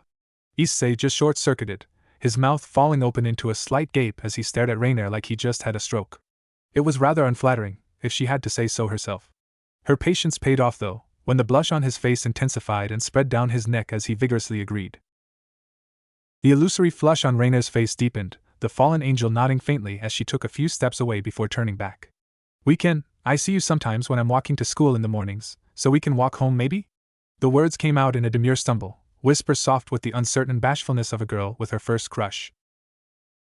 Issei grinned, the redness in his skin fading slightly as he seemed to dig up a bit of male confidence.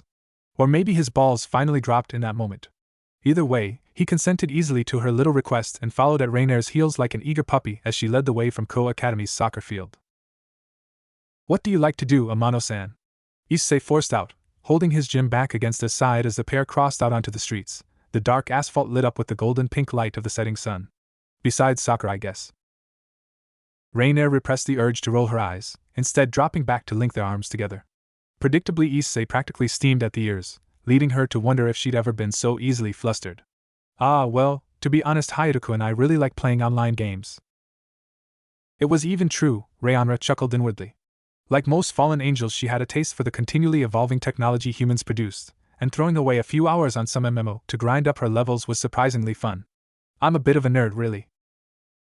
No. Issei waved his hands as best he could in an attempt to reassure his impromptu date. You don't need to feel embarrassed. There's nothing wrong with enjoying a new game, or whatever. Anyone that doesn't agree is just being an old grandpa.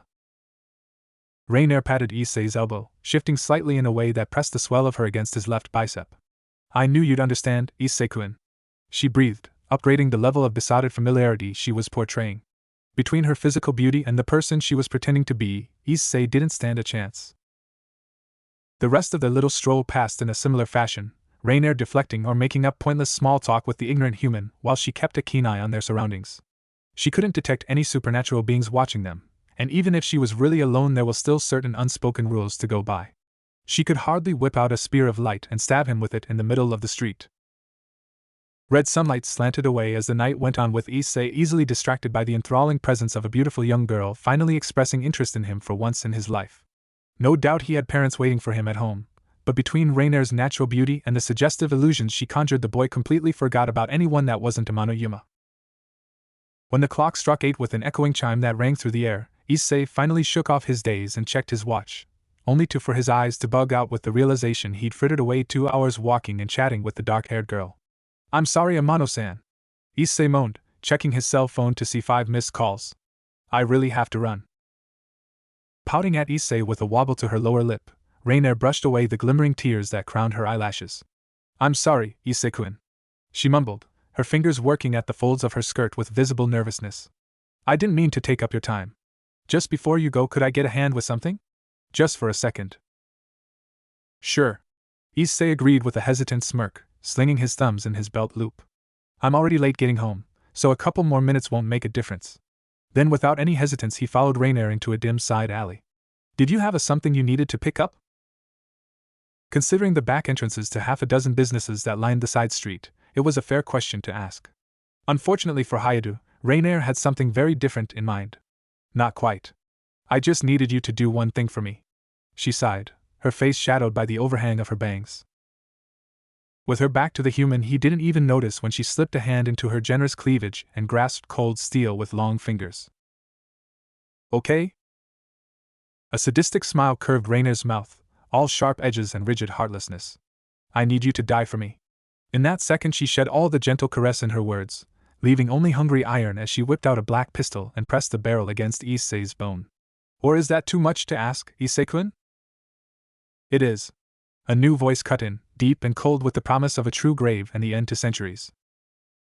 A flash of searing sacred light laid Rainier's cheek open to the bone, her very blood steaming with the purifying force left in the wake of a spear she hadn't seen in 400 years.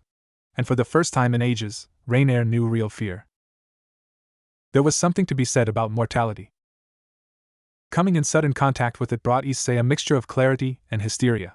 When Yuma shoved the black barrel of a pistol against his bone, his mind went to pieces, wondering why the hell this was happening to him. He was just some average kid, so who had he offended so badly in a past life that he was going to get killed by the first girl who ever expressed interest in him? It was enough to make his mouth taste bitter as his heart lurched into a racing beat in his chest, frantically thundering along as if that was the key to remaining alive. If his heart had awareness of its own, it was probably thinking that if it just pushed enough adrenaline through his body in that split second, he'd be able to dodge a bullet from point blank. The human elevated to the superhuman by nothing but sheer willpower. How stupidly pointless. Issei couldn't even enjoy the last thing he was going to see as a living man, since Yuma's face seemed hyperreal and monstrous to him. Oh, she was classically beautiful, down to the fine glossy lashes that his adrenaline-enhanced vision could individually pick out in that last moment. But the shadows of the alley and the aggressive expression she wore twisted everything into a final minute nightmare. He blinked, and light crashed through that instant like a meteor. Something like glass shattered over Yuma's face as she reeled back, a thick streak of blood trickling down her cheek that Issei barely noticed because she suddenly looked much older and much more dangerous. The shift from a soft-faced girl to a mature woman was so dramatic and noticeable that Issei had only one thought in his skull. What the actual fuck? Was this magic? Violet eyes darkened with an internal flame, and the pistol in her hands roared. Another white-gold flash filled the world, heavy with something so ancient and undefinable that Issei had no words. He was struck mute and motionless, only able to stare in terrified wonder. Being shoved to the side and banging his head against the iron of the nearest loading bay door didn't help him come up with a way to describe it. Fuck. Issei heard Yuma swear, with even her voice deeper and more mature as something came back around. The majestic presence intensified, making Issei pale and choke at the pressure that bore down on him. Was he going to die for the second time in 5 minutes? Well, between a bullet and a fucking eldritch abomination, he'd have definitely picked the former. A bullet was painful, but it was clean compared to the slew of images and impressions Issei struggled to put together. The sacred presence. Sleek dark blue lines moved, a pillar of golden light held in one hand as a human moved with inhuman grace. More screams, more blood, and then purple stars and magenta crystal flickered, vanishing with a shower of midnight dark feathers that shone like rainbows slick beneath the porch lamps of half a dozen closed shops. Gods, Issei whispered, pupils blown so wide that there was only a thin limp ball ring of wood-brown surrounding them. His crotch was wet, but he couldn't even muster up any shame at having pissed himself. Gods. The overwhelming sensation of pure power remained for another watchful heartbeat before dying away, sacred sorcery dispersing at the sound of a deep scoff. Gods? Let me tell you something, kid, there were no gods here tonight. Destiny is in the hands of men. Bright blue orbs looked down at Issei's cowering form with nothing but pure contempt in them for a long second, but then that disdain shifted to a more neutral curiosity. So that's how it is. He spoke, his voice thick with realization. How what is? The taller man didn't anything else though, just exhaling slowly through his nose before turning on his heel and walking away. In one moment he saved Issei's bacon, and in the next he dismissed the younger man as if he was just an uninteresting piece of scenery. The difference was enough to cause whiplash. "Wait," Issei croaked, standing on shaking knees and stumbling after the stranger who had just saved his life. "Wait." Amazingly, the magician, the only thing Issei could think of to describe him, did, glaring over his shoulder at the brunette. "What?" Contrary to his hostile bearing, there seemed to be no actual heat underlying it. That gave Issei enough courage to lick his dry lips and let the words spill out. What the fuck just happened?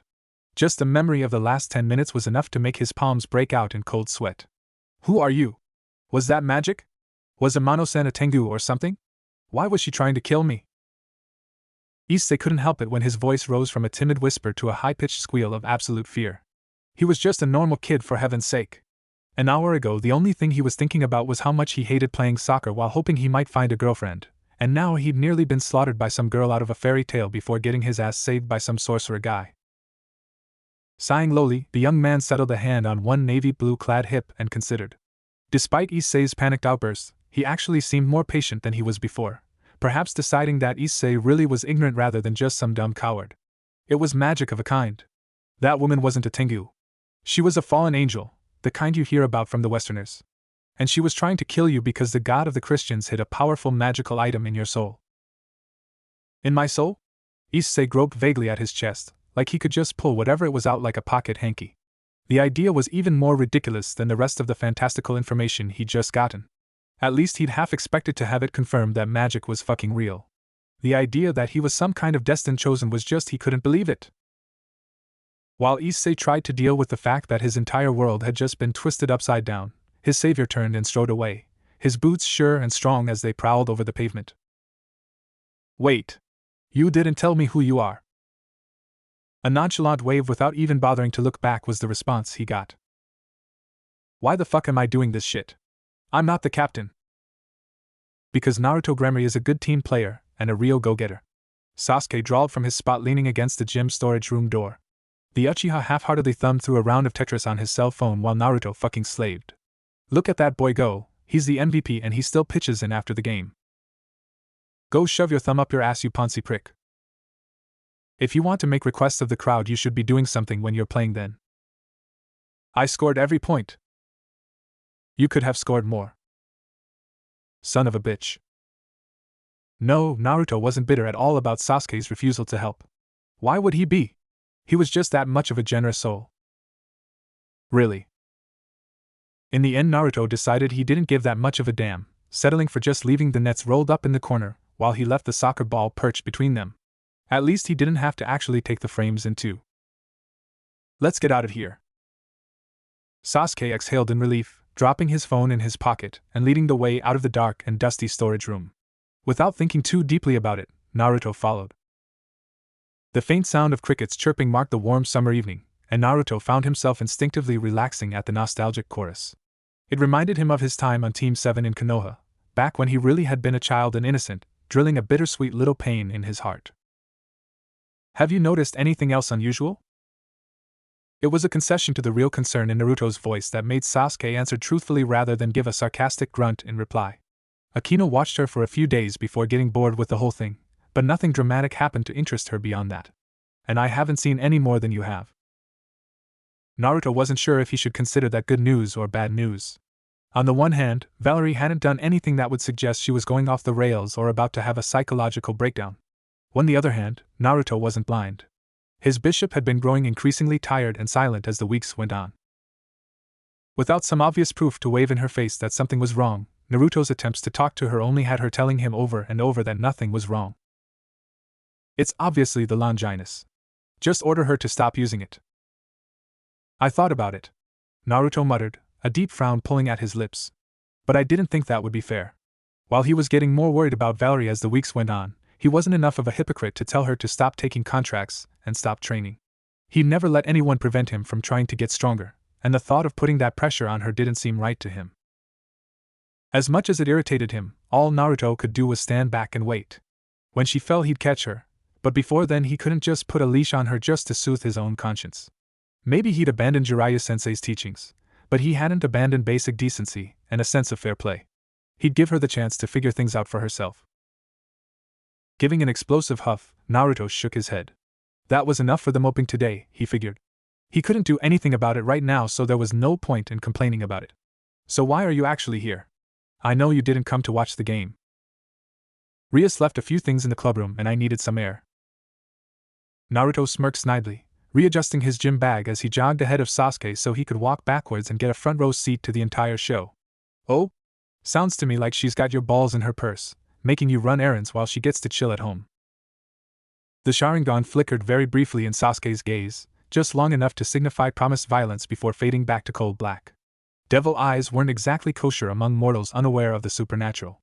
I offered, because I wanted the walk anyway, and it was no skin off my back. Maybe if you understood the concept of give and take you wouldn't still be failing to balance your romantic relationships. Involuntarily, Naruto winced. Fuck man, that was a low blow. Then his expression turned wicked. Besides, at least I can say I have romantic relationships, as in more than one. You've only got the one, and you still can't get it in. That makes you the dud and me the stud. Sasuke just cocked a sardonic eyebrow. From here it looks to me like you've got two eager blondes and you still haven't gotten anywhere. Rias needs gentle handling a lot of the time, what's your excuse? Performance issues? All the salt from that ramen stacking up? Listen here, motherfucker. Shut up. Don't tell me to shut up, you shut up! Naruto. Sasuke said very clearly and very coldly, crimson flooding back into his eyes without any regard for who might see it. Shut up. There wasn't any teasing or irritation in Sasuke's suddenly serious demeanor, and that more than anything made Naruto pipe down. As soon as did it hit him. The overpowering metallic reek of blood. Ah! He hummed, his pupils contracting as he turned to look up the walkway leading to the old dormitory housing the Occult Research Club. A human wouldn't have noticed anything with their dulled senses, but the two devils could smell the gore from more than 100 meters away. There was so much of it that Naruto grimly suspected someone had either been murdered in the clubhouse or had been wounded elsewhere before making their way inside to die. Let's go. Dropping his gym back in the bushes, Naruto rushed up the sidewalk with Sasuke hot on his heels. But once they reached the front doors they slowed to a cautious creep. Naruto reached out and pushed, the double doors swinging inward with barely any pressure. The lock was broken. He gave Sasuke a significant look at that, stepping inside on silent feet and with shallow breaths. Which was probably ideal, since even that was enough to make him want to throw up. A full inhale might even have him spewing chunks everywhere. Tiptoeing their way up the stairwell, Naruto grimaced at the thick puddle of blood he stepped in, the ruby liquid staining his white trainers and soaking into his socks. Every step after that had sticky cold syrup slurping up between his toes. Get ready, he whispered, bringing his hand up in a ready position that would let him call on a Rasengan at any moment's notice. Behind him he knew Sasuke was tense, and ready to launch a Chidori at the first sign of hostility. As prepared as he could be, Naruto slipped into the main clubroom before stopping halfway through the door in shock. Fuck. He cursed loudly, dropping all thoughts of combat, and lunging across the room to hover over a bundle of blood and black feathers. What the hell happened to you? What the fuck do you think? Raina growled, coughing out a hefty mouthful of red-tinged phlegm. She cracked open one bloodshot purple eye to give him a hateful stare before shuddering and falling back into a stupor. She didn't seem to have any energy for arguing, so Naruto didn't press her, stripping off his t-shirt before kneeling down to press the balled-up cloth against the gaping wounds that lined her stomach. It didn't do much to staunch the flow of precious vitality, but it was better than nothing.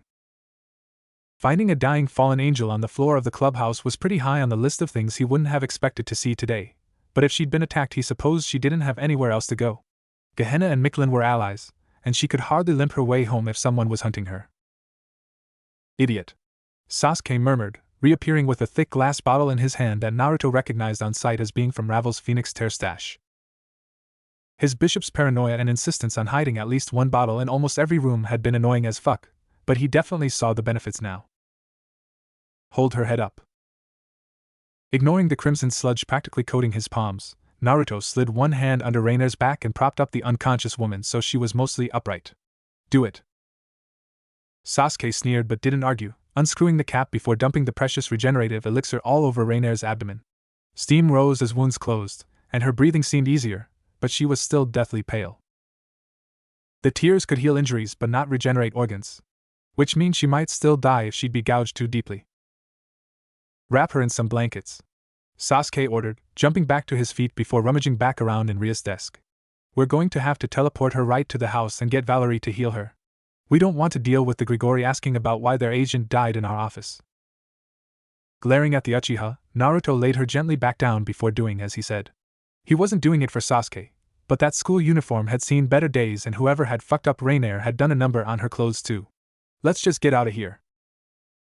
The soft pink rays of the dawn pierced through the shadow of the night, but to Issei it made little difference. He'd spent the entire evening after getting home lying in his bed and staring at the ceiling. His eyes felt swollen and dry, but sleep was just as far out of reach by the time morning came as it had been when he'd sprawled over the mattress. How could he sleep when everything had changed? Issei scrubbed at his face, wondering when he'd slipped from jumping at every creak that rattled through the house to just lounging fully numb. If Amano came back to kill him, there was nothing he could do to stop her beyond hoping that the spear-wielding magician showed up again to save him, so why bother being prepared to run? At this point, he couldn't really say his life belonged to him. Eventually, his alarm clock shattered the silence with its demand that he wake up and get ready for the day, but Issei shut it off with a heavy slap. What was the point of school? What was the point of anything when some monster could just jump out of the shadows and kill him because some god had decided to curse him the day he was born? He'd only lived so long out of sheer dumb luck. Well, Issei decided as he sluggishly got to his feet. If he was doomed to die, at least he could do his parents the favor of not being in the house when they came for him. There was no reason they needed to get caught up in the shitstorm his life had turned into. Trudging through his morning routine like a zombie, Issei showered and crammed down a few slices of half-buttered toast before heading out. His parents were probably worried at his lack of energy, but Issei couldn't even begin to bury the horrors buzzing in the base of his skull. A warm breeze blew up the street towards him, carrying the sweet scent of some housewife's apple pies, and Issei felt his eyes water. Fuck. He didn't want to die. Why did this have to happen to him? Issei clenched his jaw so tightly it was a wonder his teeth didn't crack. He glared at everyone he came across. He made his way to the academy. It was a far cry from his usual friendly self, but he couldn't help it. Amano had proven he couldn't trust anyone. The salaryman standing outside the local coffee shop? Maybe he was a kitsune. The little girl sitting on the park swing set? Could be born to a family of magicians. The world was much bigger and much scarier than most people thought it was. They had no damn clue that the power of science and human rationalism had nothing on forgotten spirits and dying gods. They had no idea that there really were monsters under their beds, waiting for a chance to strike out and kill. Yo, Issei. Squinting at Matsuda as his friend from middle school jogged up to meet him, Issei wondered. He wondered if the other boy's love for porn was normal for a teenaged boy or if Matsuda was secretly one of those Western incubus demons. He wondered if that shaved head was natural, or if Matsuda was a balding monkey yukai in disguise. Did he really know the other boy at all? Or was there some monstrosity lurking underneath that human face? Issei shivered, hunching his shoulders and nodding back unenthusiastically. Hey. So listen. Matsuda lowered his voice conspiratorially, keeping one eye out for any eavesdropping yearmates as they made their way to their classroom. I was poking around on the net, and I managed to get my hands on a few vids. Top-tier stuff, uncensored. Wada say we get a hold of Motohama and head back to my place to watch them? My parents are out of town for the rest of the week. Normally the prospect of being able to watch illegal uncensored bootlegs of Japanese AV actresses sold to Western audiences would get Issei's interest. Being able to slither off to one of his friends' houses for the evening for a porn and pizza marathon without having to worry about anyone's parents popping in would have him bouncing off the walls in excitement. But Issei couldn't get his mind away from last night. Every time he closed his eyes he was back there, with images of violence and blood shining behind his eyelids while the remembered taste of gunpowder simmered on the back of his tongue. Ass and tits and panties all seemed like nothing next to magic and death and terror, and perving around like it was just any one other day was simply impossible. His life was different. He was different, and Issei knew that there was no going back into the comfort of blissful ignorance from here. Nothing would ever be the same again, even if he never saw another supernatural creature for the rest of his life. Now Issei knew that there was something behind the curtain. The brunette smiled weakly at his old friend, his chocolate-brown gaze glazed and dull as he tried not to wonder which one of the classmates filtering into the room wasn't human. Nah, not tonight. I need to get caught up on my studying and Ka-san has been really putting the whip to me lately. Sorry. Matsuda looked baffled. Are you sure, man? Yeah. Issei sighed, acid burning in the back of his throat as he pretended nothing at all was wrong. I'm sure. It is what it is. Can't do anything about it. Rias scowled down at the stain left behind by Rainer's blood on her clubroom floor. She and her peerage had quietly mopped up the mess without alerting the students or the staff of the academy, but it had still sat long enough to set in. At least the hardwood was dark. According to a quick internet search, once she gave it a week or two to oxidize, the crimson tint would be darkened into a shade much less noticeable that wouldn't ruin the wood. Having to replace the floor would lead to too many questions from the school, and the cat would be out of the bag. I still don't know why you don't want to call Gramps in. Technically, he's the administrator around here, so you'd think a student almost getting shanked on campus would be right up his alley. Looking away from the squiggly stain that had seeped in right beside her desk, Rias settled a considering state on her sullen nephew.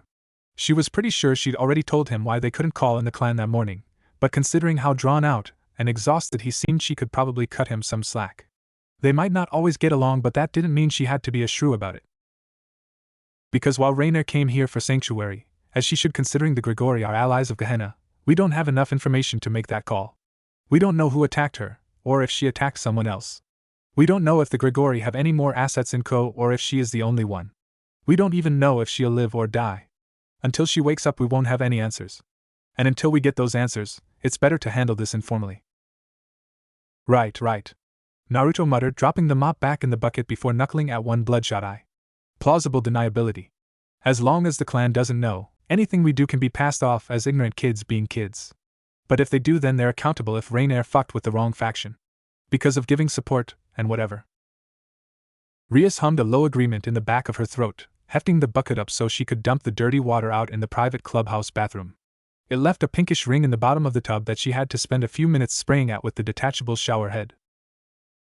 Coming up behind the ruined princess with a smut jug of bleach he'd probably pilfered from one of the janitor closets, Naruto poured the industrial cleaner in the tub to make sure the porcelain was left pristine and spotless. Listen, I'm gonna head out. Me and Sasuke are gonna run the streets for a bit, and see if we can pick anything up. I'll let Akino know she doesn't have to keep a watch out when I go by. Good luck. Rias acknowledged, twisting off the water and drying her hands. Just try not to stay out too late and keep in contact. Otherwise we'll be wondering if you two have a foul of whatever it was that savaged Rainer.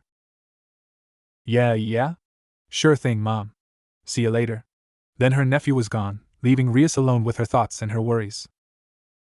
Contrary to the cool dispassion she displayed when answering Naruto's question, Rias was much more concerned than she let on. It wasn't necessarily that there was someone out there that could hurt or kill Rainer. Rias could do that herself without too much trouble. Rather, it was the thought that there was someone out there that would. Even if Rainer was arrogant and personally unpleasant, she was still what amounted to a de facto ambassador of the Grigori. An assault on her could be taken as an assault on the entire fallen angel government.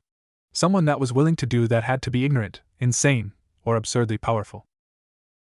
Obliviousness and madness were easy enough to deal with, since it would just mean some idiot had shot first without thinking about who he was shooting.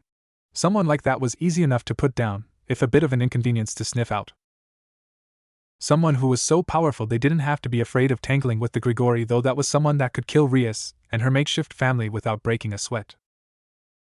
Running to her father without trying to solve the issue on her own would look weak and get the clan involved, but the risk of violence would probably be reduced. Unless it had been more than one person that had gone after Rainer. An organized group, or even a formal faction. The thought of Ko descending into a battleground for a conflict between the Grigori and the Edo Yukai made her guts turn to ice. Something like that might escalate to a full-on war between the Shinto pantheon and the biblical one. I hope you're not lurking here waiting for me to start looking over more paperwork. Because I'll tell you right now, Bucho, I am so done for the day. Curving her mouth into her best effort at a disaffected smile, Rias shook her head at her approaching queen. Nothing like that, I just thought I would ask if there was anything here you wanted to take home before we lock up. Akino pursed her lips, letting her gaze rove across the bookshelves and the papers scattered over Rias' desk. The violet light in her eyes went flat as she studied the mismatched bloodstains that marked the floor of the clubroom from one side to the other. No, I can't think of anything I'd want to bring. Let's just go before it gets too much darker. Stuffing a few books in her school bag, Rias very carefully didn't comment on the icy neutrality in Akino's voice or the fact that a devil's vision was hardly reduced at night. All right, she declared instead, slinging her leather messenger bag over one shoulder. You go first since I have the keys. Neither one of the young women spoke as they made their way out into the cool evening air, locking each door carefully behind them until they were standing on the winding path that led back down to the rest of the academy grounds. Long minutes passed as they walked together in silence, Rias turning over the situation in her mind in an attempt to find the best way to approach it. Akino was a very direct girl in general, but she could be touchy about her childhood and certain other personal issues. Would you like to stop somewhere for ice cream on the way home? She offered eventually. Frowning faintly, Akino looked over to stare quizzically at the redhead. Well, I wouldn't say no if you wanted to buy one, but why? Didn't you just eat your supper like an hour ago? You can't be that hungry, can you? Ah, well. Rias shrugged, studying the distant horizon. Pink and indigo mingled at the skyline with the dying of the sun. But soon enough the sun would return, reborn and vibrant. It made her wish their lives were that easily renewed. I thought maybe you'd like something a bit sweet. The confusion on Akino's face intensified for a heartbeat, before it was swept away by realization. Black venom and a cold burning anger twisted the half-breed's expression into a rictus of remembered betrayal. So you thought I needed a bit of comfort food? Like I was a sad little girl all upset at seeing someone I cared about get hurt. I didn't. Let me tell you something, Rias. I don't care if we share blood and it was all over your floor. That man gave up his rights to be my father a long time ago, and that woman has never been my sister. Akino clenched a fist so tightly the tips of her nails bit into the soft flesh of her palm. I'll defend her, because that's part of the alliance between Gehenna and the Grigori, and it's bigger than me. But I'm not going to play happy fucking families with her. Dark heavy bags hung under her eyes. Rainer's head was still spinning from the combination of fatigue and anemia, but she was alive. She'd come face to face with the pointed end of the spear of destiny and survived, which wasn't something many other people could claim. Maybe she'd brag about it when she made it back to Mictlan and bask in Middle's impotent envy. Here. Turning away from the window, Rainer faced Rias Gremory's little Nikomata Rook with an expectant smirk. About time. She drawled thanklessly, taking the dark blue hooded sweatshirt the girl offered. A red and white fan was emblazoned on the back, but she refused to give much thought to the fashion choices of a bunch of devil brats. Clothes were clothes at this point. Unfortunately, her brazen nudity didn't seem to embarrass Tuja as she accepted a pair of baggy sweatpants from the Nikomata. How sad Rainer could have used the laugh. Instead, those amber orbs just watched passionlessly as Rainer wriggled into the hoodie. If she wanted to seduce the girl, she'd actually be a bit offended at the lack of interest in her perfectly shaped, or the smooth, pale skin of her stomach.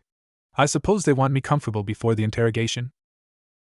The sarcasm thickening her tones didn't make Kaneko balk, and with a click of her tongue Rainer just gave it up. There was no fun in teasing someone that had too much water in their veins to respond. It was only worth it when she could see the way their rage flickered across their nerves. Anything less was simply too tepid to enjoy. Slinging the black baggy pants on in a way that gave little peeks at her navel when she stretched, Rainer tied off the waistband before heaving an irritated sigh.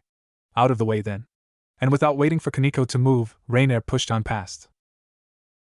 A violet stare in the same shade as her own greeted her once Rainer made it down to the first floor. Akino leaned against the wall with her arms crossed and a blank mien. Her half-sister was determined not to acknowledge their relation in any meaningful way, and Rainer was perfectly content to let her. Without pausing to even recognize Akino's presence, Rainer kept moving until she was standing before the two Gremory brats, one hand on her hip while the other hung loose. I'm told the two of you had your hands in cleaning up the scene and taking me back here. The Grigori won't forget that. It was as blandly polite as Rainer could manage. Then she went to flee out the front door. Wait, what? Naruto shouted, rushing ahead to bar Rainer's way with an utterly baffled expression on his face. That's it. You need to tell us what's going on. We found you bleeding to death in our clubhouse. You owe us that much, don't you think? Maybe if Rainer was a kinder person in general, or maybe if she was at the least better disposed to devils, she'd give a damn about the kid's curiosity. Sure, he'd helped her out of a tight spot and she wouldn't forget that if there came a time to return the favor, but that didn't entitle him to start sticking his brash nose in her business. Looking down at the indignant redhead with a glacial glare, Rainer denied him. The business of the Grigori is the business of the Grigori, not that of Gehenna or the Gremory clan. Shrouding herself in the facade of official sanction seemed like the easiest way to deflect questions. Never mind that she hadn't actually waited for orders from her superiors before deciding to take out Hayato. The Red Dragon Emperor was just too dangerous to be left alive, especially with the way he'd seemed to be drifting into the Gremory heir's orbit. If she'd reported back with a success, she knew that Azazel and Shemhazai would pardon going outside mission parameters. Even her useless so-called father would support her. But now that Hayato was still alive and there seemed to be some new player taking an interest in him, a player powerful enough to command true Longinus no less, things might start going off the rails. Questions were going to be asked by the Gremory clan if the children decided to run to their higher-ups, and in the end she might be dismissed as having failed her mission. Which was unacceptable. The mere idea of failing in Azazel's eyes was enough to turn her blood to ice. The reality of it would be unbearable. So she needed to get out from under the eyes of the devils. Rainier had to regroup and move up some alternative plans. Haida was still alive, but so was she, and unlike her, the human boy was nowhere near trained in his ability to use his powers. As long as she wasn't found out by that spearman again, she could still clean this mess up. No.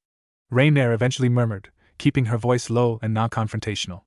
I can tell you that I wasn't in conflict with another pantheon. I can tell you that Gehenna will be treated as an ignorant bystander. I can tell you no laws were broken and that this won't become a clusterfuck.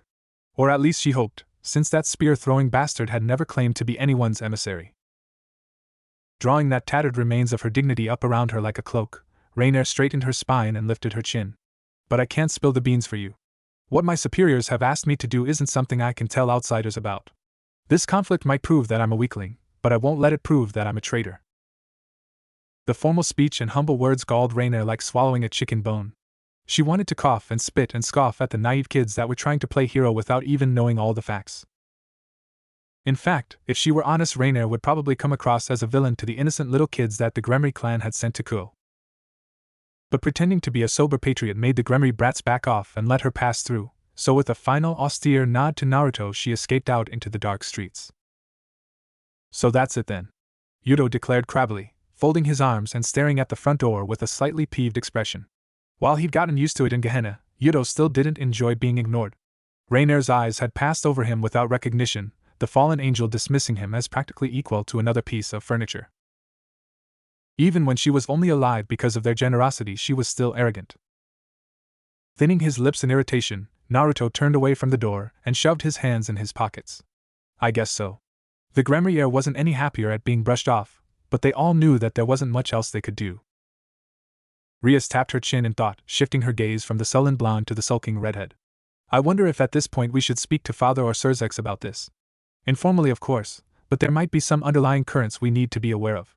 However you approach it, this entire series of events is certainly irregular. Yeah, that should be no problem. Naruto grinned at the other two. We can keep it all on the down low if you're fine with waiting until Gramps and I go out for dinner in a few weeks. Sooner or later he'll call me up for another evening of fancy wine and old man wisdom like he always does, so it won't look odd. His earlier annoyance was washed away in an instant now that Naruto had something concrete to do. Yuto watched the two redheads through half-lidded blue-gray eyes, leaning back against the wall like a good servant would. In any other household he'd exist to be seen and not heard, but here he was comfortable enough to offer his own thoughts. Even if we can't do anything openly for a few weeks, that doesn't mean we have to do nothing at all. Sasuke is still out wandering and I'm sure we can turn our next few contractors into spies. Makes sense. Naruto shrugged, offering his support to the suggestion without hesitation. If you've got enough eyes and ears out there, you'll eventually find out something worthwhile. It's not like we can just follow her around. That could lead to some pretty uncomfortable questions, both from Rainier and from any of the big guns she tattles to. Unlike Naruto, Rias was reluctant to agree, and Yuto knew it was her overprotective nature at work. Naruto might be the more reckless of the two Gremry devils, but he didn't coddle them either. Sending out the members of her peerage to walk the beat when there was an unknown third party in the town would probably have her biting her nails with apprehension. Fine. Rias eventually conceded, massaging her tense temples with pale fingers. I will have to sit down with Ravel and draw up a few plans and contingencies, but fine. We'll do it your way. Then she turned and stalked off, muttering mutinously under her breath. Once the wound-up ruined princess vanished from sight, Naruto let out a gusty sigh and grinned at Yuto, his smile a little too sharp and a little too wide. There was a certain hunger in that smirk that the blonde knight identified with. A thirst to take up his sword and answer the call of combat. How bad could it be anyway? Rainier might have gotten thrashed, but the fallen angel was weaker than almost every member of both peerages. Only Valerie and Gasper would struggle against her. And whoever had beaten her hadn't been strong enough to land the final blow. Well, easy victory or not, Yuto wanted to get out in the world and do something for once. Galilei wasn't growing any younger and Yuto refused to let old age steal his revenge just because Rias wanted to be ridiculously cautious. By the time August barreled into town with choking heat and blazing sunny days, Naruto was entirely fed up with the whole damn charade. In the end, Amano Yuma never returned to school, and beyond a few sightings it seemed like Rainier had entirely vanished into the shadows. Their attempts to drum up more information from the rumor mill were worthless. Even his under-the-table questions to his grandfather during their clan business chats only got him a few warnings to be careful and keep his nose clean. What a fucking waste of a whole month. The only bright side in the entire shitshow was that a few weeks back Valerie seemed to snap out of her funk for some reason and had pretty quickly bounced back from the edge of exhaustion. Naruto tried to feel properly grateful for it, but the atmosphere at the house had grown too tense for such simple joys. The sheer lack of even a scrap of information from any of their sources hadn't calmed their makeshift home. Instead, it had sent them all spiraling into anxiety, as it became clear that whoever fucked Rainier up was very good at covering their tracks. Too good to be some two-bit chump they could spank around for a laugh. The only other explanation was that Rainier had gotten jumped by someone who decided to immediately run out of town, but that didn't really fit with Rainier's sudden disappearing act. Her avoidance of the school had directed their suspicions there, but after a subtle interrogation of every known supernatural attending the academy, they just turned up a dead end. Maybe it was a bit pointlessly obsessive for them to get so worked up over someone smacking around a grunt from the Grigori, but none of them could help it. Life had made them all paranoid, and for good reason. The man that forgot to guard his back was the man that ended up face down in a ditch somewhere with his throat slit. A reality that Naruto had personal experience with. Fuck. Exhaling slowly, Naruto let the shower spray run down the tense muscles of his back as he rested his forehead against the cool tiles of the shower stall. He was dreading when the summer break ended and he actually had to go back to classes at the end of the month. Not having to deal with his naive classmates actually helped with the stress. But soon enough it would back into the daily grind of pretending to be just another human, cramming to complete his assignments, and play a sport he didn't even like. Fuck me. That's exactly what I'm here to do. Whirling around at the sudden intrusion with his heart leaping into his throat, Naruto was fully prepared to rip a new asshole into whoever thought it was a great idea to interrupt his me time. Or at least that had been his plan, until his eyes registered just exactly what he was looking at and his brain short-circuited. Valerie stood under the raining spray of the shower head, her crimson eyes glowing with soft amusement and a certain restless energy. The water had soaked into her straw-yellow mane, plastering her strands to her skin and darkening them to a heavy goldenrod hue. She wouldn't look at all out of place gardening outside during a spring shower. Except for being completely and totally nude, streams of moisture running down her milky flesh. It trailed slick and wet, dripping down her arms and even through the crevice of her shapely, tracing a single line over her taut stomach to soak the gleaming curls above her sex. Naruto realized two things in that moment. One, that he was as hard as steel, the meat of his prick throbbing so fiercely with arousal that it nearly hurt. Second, that Valerie was naked in his shower with him. "What are you doing?" he breathed, his pupils blown wide as he scrambled back that scant few inches so his back was pressed up against the wall. Dimly, Naruto wondered if he should have expected something like this. He'd always gone pretty slow with both his bishops, but he did know that they weren't entirely satisfied with that pace. More than once they'd gone on the offense to push the stakes up another notch. Valerie narrowed her eyes at Naruto's retreat, stepping closer and closer until her breath fanned against his face, and the hardened tips of her were just brushing up against his chest. What I should have done a long time ago. A single hand came up to tease over the muscles of Naruto's stomach, the points of Valerie's nails just barely scraping over his skin in a way that had him sucking in a desperate breath while his rod twitched in desperate yearning. This was wrong, Naruto decided. He shouldn't be letting himself get backed into a corner by an overeager and too horny damper. When he'd accepted Valerie's affection, he'd promised himself that he'd treat her right. That he wouldn't rush things with her and do anything that would leave them with shame and regrets. By rights, he should push her away and gently but firmly explain to her why this attempted seduction couldn't go any further. And then that hand wrapped around his shaft, and all thoughts of what were right and wrong fled Naruto's mind as he groaned. Issei bent over the sink in the school bathroom, splashing his face with a handful of cold water and wincing as it stung the bags hanging under his bloodshot eyes. He'd learned to rest easier after months without encountering hide nor hair of the supernatural, but he could never quite go back to the way it used to be. Ignorance was impossible to reclaim, and being constantly on the lookout for demons or devils that might jump out of the shadows at him was taking its toll. His grades had slipped, and only by working his balls off was he able to get them back up without his mother noticing. His libido had dwindled to practically nothing, and he stopped going over to his friends' houses for porn night. There were even a smattering of gray strands working their way through his chocolate-shaded mane. In short, Issei was a wreck, and while he'd cobbled together enough pieces of himself to function in society, it didn't work the way it used to. He was too serious and too sullen for his old friends, and too suspicious to make new ones. His possible friendship with Naruto Gremory had withered to nothing when he realized the other boy could very well be a devil in disguise. Pursing his lips at his haggard reflection, Issei wiped the water from his face with the back of his sleeve before slinging his back up over his shoulder. Whatever, there was no point moping about it now. Issei turned away from the mirror, letting one hand drift up to hover over the concealed rosary hanging from his neck as he left the bathroom. His research into the occult had led him to vague and often contradicting results, but one of the most common things to pop up was the ability of holy artifacts to ward away evil spirits. Maybe wearing a crucifix or stuffing his pockets with ofuda wouldn't do anything for him, but it brought him some peace of mind as he struggled through his school life. "Excuse me?" Issei whispered as he dodged around a trio of freshmen, careful not to meet their eyes or do anything that might attract attention. It was better to be uninteresting and wimpy than it was to stand out and get people's notice. A mediocre guy with mediocre grades who played on the soccer team with mediocre skill wasn't remarkable to anyone. "Excuse me?" It was best to keep it that way, because even if he couldn't prevent someone like Amano who was aware of the artifact he supposedly had coming after him, he could at least keep his head down and not catch the eye of some passing yokai. Fleeing out into the evening streets with his head hung low and his hands in his pockets, Issei looked both ways before taking his round route home. It would take him a bit longer to avoid all the back alleys and quiet paths he'd once used to cut down on travel time, but it kept him in the crowd as long as possible.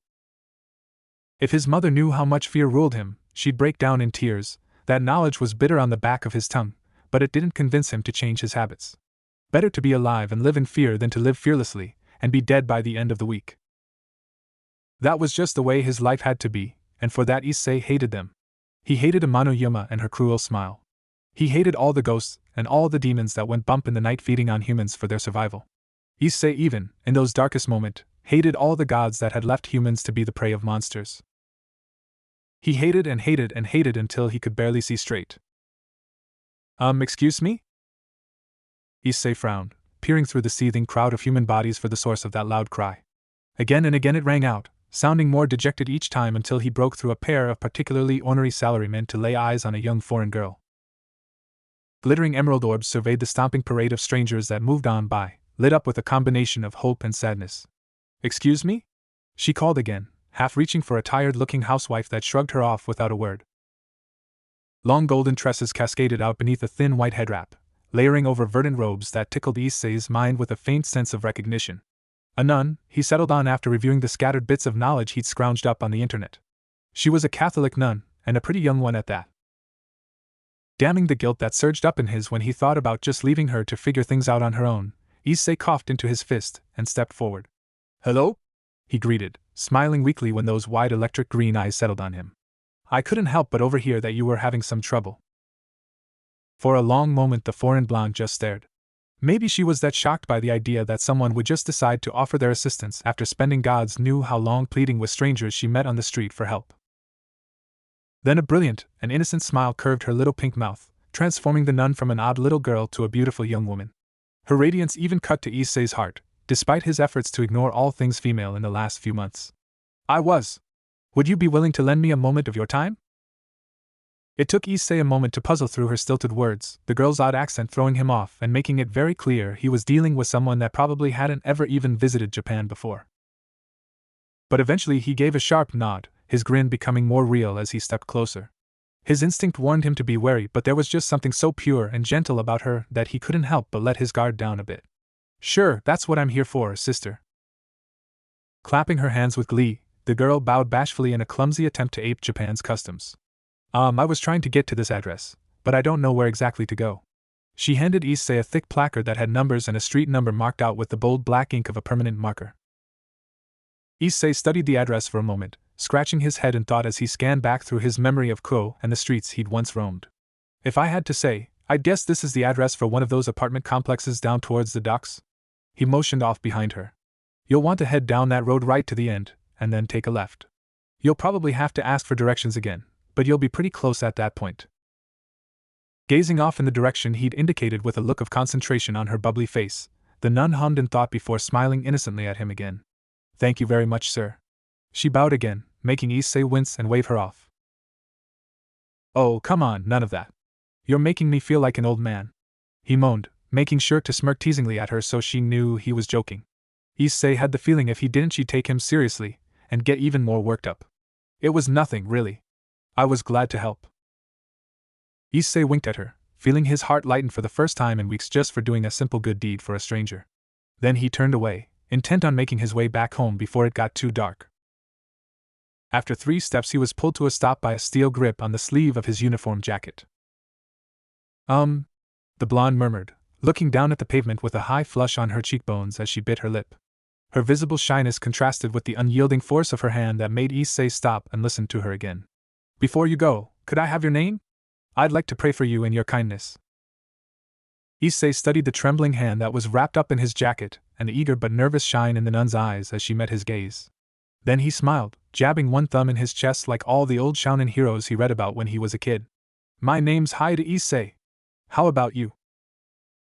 Oh, my name is Asia Argento, Issei-san. I hope to see you again someday. The bell signaling the end of the period buzzed, and Valerie immediately dropped her pencil to massage her cramping hand. That was enough of that, and she didn't care enough about her grades in some human school under a false identity to try and frantically scribble out the last answer before the teacher collected their tests. Gathering her supplies back up and cramming them in her pencil case, the blonde snapped the lid shut before dropping the little box in her skirt pocket. A few of her classmates tried to get her attention as Valerie made her way out of the schoolroom, but she brushed them all off without a word. The only people in her class worth any attention were Ravel and Kaneko, and neither of them had bothered to look up when she walked by. Just as well, since Valerie wasn't in a talking mood anyway. She was planning to eat lunch with her king and make the most of the only time she could actually talk to him during the school day. Getting caught up with anyone else would just be a waste of time. Ah man, I just know that I flunked. Hey, what was your answer for question 7? I remembered the Shimizu clan, but I forgot the other 2. That was actually alright. Not great, but a lot easier than I thought it was. Valerie let the chatter wash over her as she moved with the crowd, her braided forelocks bouncing with every step. Their words were loud and obnoxious and full of pointless mediocrity, but they were easily ignored. No mortal tone could compare to the ringing voice of Sephiroth Grawl. Vanish, O night. Sighing, Valerie bit the inside of her cheek and let the sweet flavor of her own blood coat her tongue. It brought her senses back to the here and now, tricking her fevered brain and driving out the otherworldly presence of the Grail. It was a poor substitute for a real sustenance of power, but it would cage the restless spirits in her mind for a few minutes.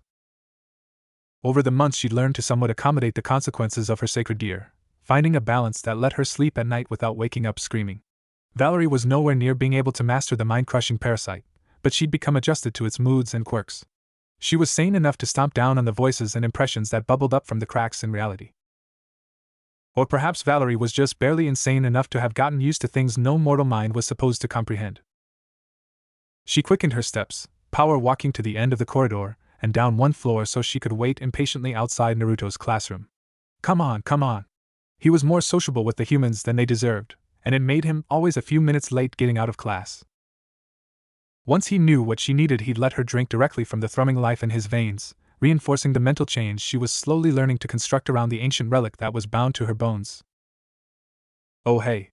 Naruto grinned easily as he bounced out into the hallway, his blue gaze lit up with good humor.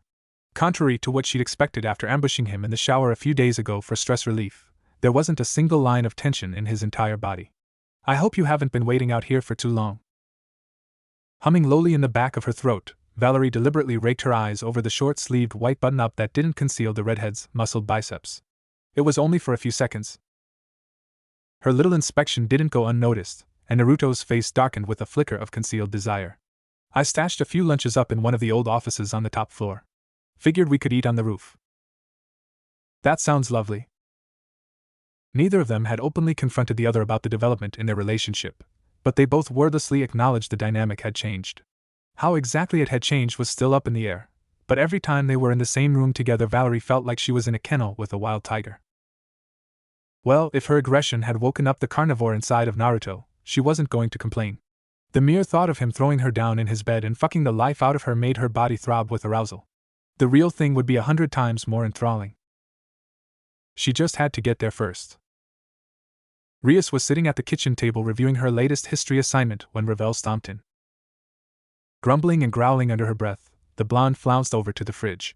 The air filled with the electric hum of the fridge's motor as Ravel practically tore the plastic door of its hinges, grabbing a box of orange juice before slamming it shut again with a bang. It was only once she gulped down a mouthful of citrus concentrate that the expression on Ravel's face shifted from threatening murder to threatening mutilation. "Hello to you too," Rias greeted dryly, looking back at the crisp printed lines for a minute before realizing she'd never be able to focus properly on her essay with the seething bishop lurking in the corner of the room. "Bad day?" Ravel sucked mutinously on her little red plastic straw until the loud slurping sounds of an empty juice box echoed through the kitchen. "Bad day?" She released the tube with a quiet pop. "Well, if by bad day you mean I had to stand around watching those two make googly eyes at each other, then yes, I had a bad day." If she followed a god, Rias would have prayed for the strength to deal with the headache she just knew was coming. "I see," she murmured, folding her hands on the table and studying the younger girl with a non-judgmental stare. "I mean, I'm not asking for much, right? We decided we'd mind our own business and that's fine, but I just know that blood-sucking whore is laughing at me." Ravel crushed a little cardboard box and carelessly threw it at the garbage bin. It missed, bouncing off to land on the floor, but she made no move to pick up her trash. "Oh, she thinks that she can get a fast one over on me, but I'm smarter than her. 10 times, no, 100 times smarter than her." Rias hummed. "Like, does she think she can hide it from me? I know she did something. All those smug little smirks and sneaky hugs are a piss-poor disguise." "I'm gonna find out, and when I do I'm gonna blow her out of the water. Anything she can do I can do better with both hands tied behind my back." If there was one thing Rias had learned over the years of having to act as impromptu therapist to the various members of her peerage, it was that it was always better to just let them get all the rage out. So instead of interrupting, she just sat quietly and listened to Ravel rant on and on, nodding or shaking her head at all the right times until the blonde wore herself out. Eventually Ravel petered down, working to get air back into her lungs once she finally ran out of things to say. There was a little flush crowning her cheekbones, which only intensified when she seemed to realize she'd gone and babbled about all her relationship problems to Naruto's aunt of all people. "Well, thanks for listening, I guess." Then she scurried out, not replying to Ria's half-hearted call that it hadn't been a problem. Rias stared at the empty doorway for a few more seconds before slowly exhaling and pressing the heel of her hand to her forehead. "Well, that happened, I guess," she groused, turning back down to pour back over her assignment. But no matter what she did, Rias couldn't quite get herself back in the groove. Her productive mood was totally lost. "Fine," Rias barked, slapping a hand on the tabletop and rocketing to her feet. "Just fine then, whatever. I guess this is happening. Rias is running around to clean up everyone's messes once again." Shaking her hair out of her face, the redhead tossed her half-finished homework in her school bag before stamping her way out of the room. She deliberately gave herself over to her discontent, determined to get all the negative energy out before she had to confront her complete and utter dunce of a nephew. "To think I lost the succession to a moron like that," Rias groaned, cracking her knuckles threateningly. Steel hinges creaked as Kaneko opened the door to one of the rooms coming up on the right-hand side of the hallway.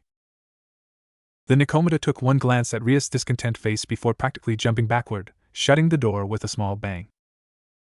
That more than anything broke through her stream of angry thoughts, sending a spike of vindictive amusement through Rias' gut that made her step back and see the dark humor in the entire situation. Putting the whip to Naruto and making him get in shape might irritate her, but it would horrify him. Having to have his aunt come and save him from his own romantic blunders was probably reminiscent of still needing his mother to hold his hand while he went to the toilet. Perhaps she'd even get a recurring joke out of the whole thing once it was all said and done. Blasting into Naruto's room like a hurricane, Rias smirked when he yelped and fell right off the bed, the wires of his headphones tangling around the knees. "What the hell, Rias?"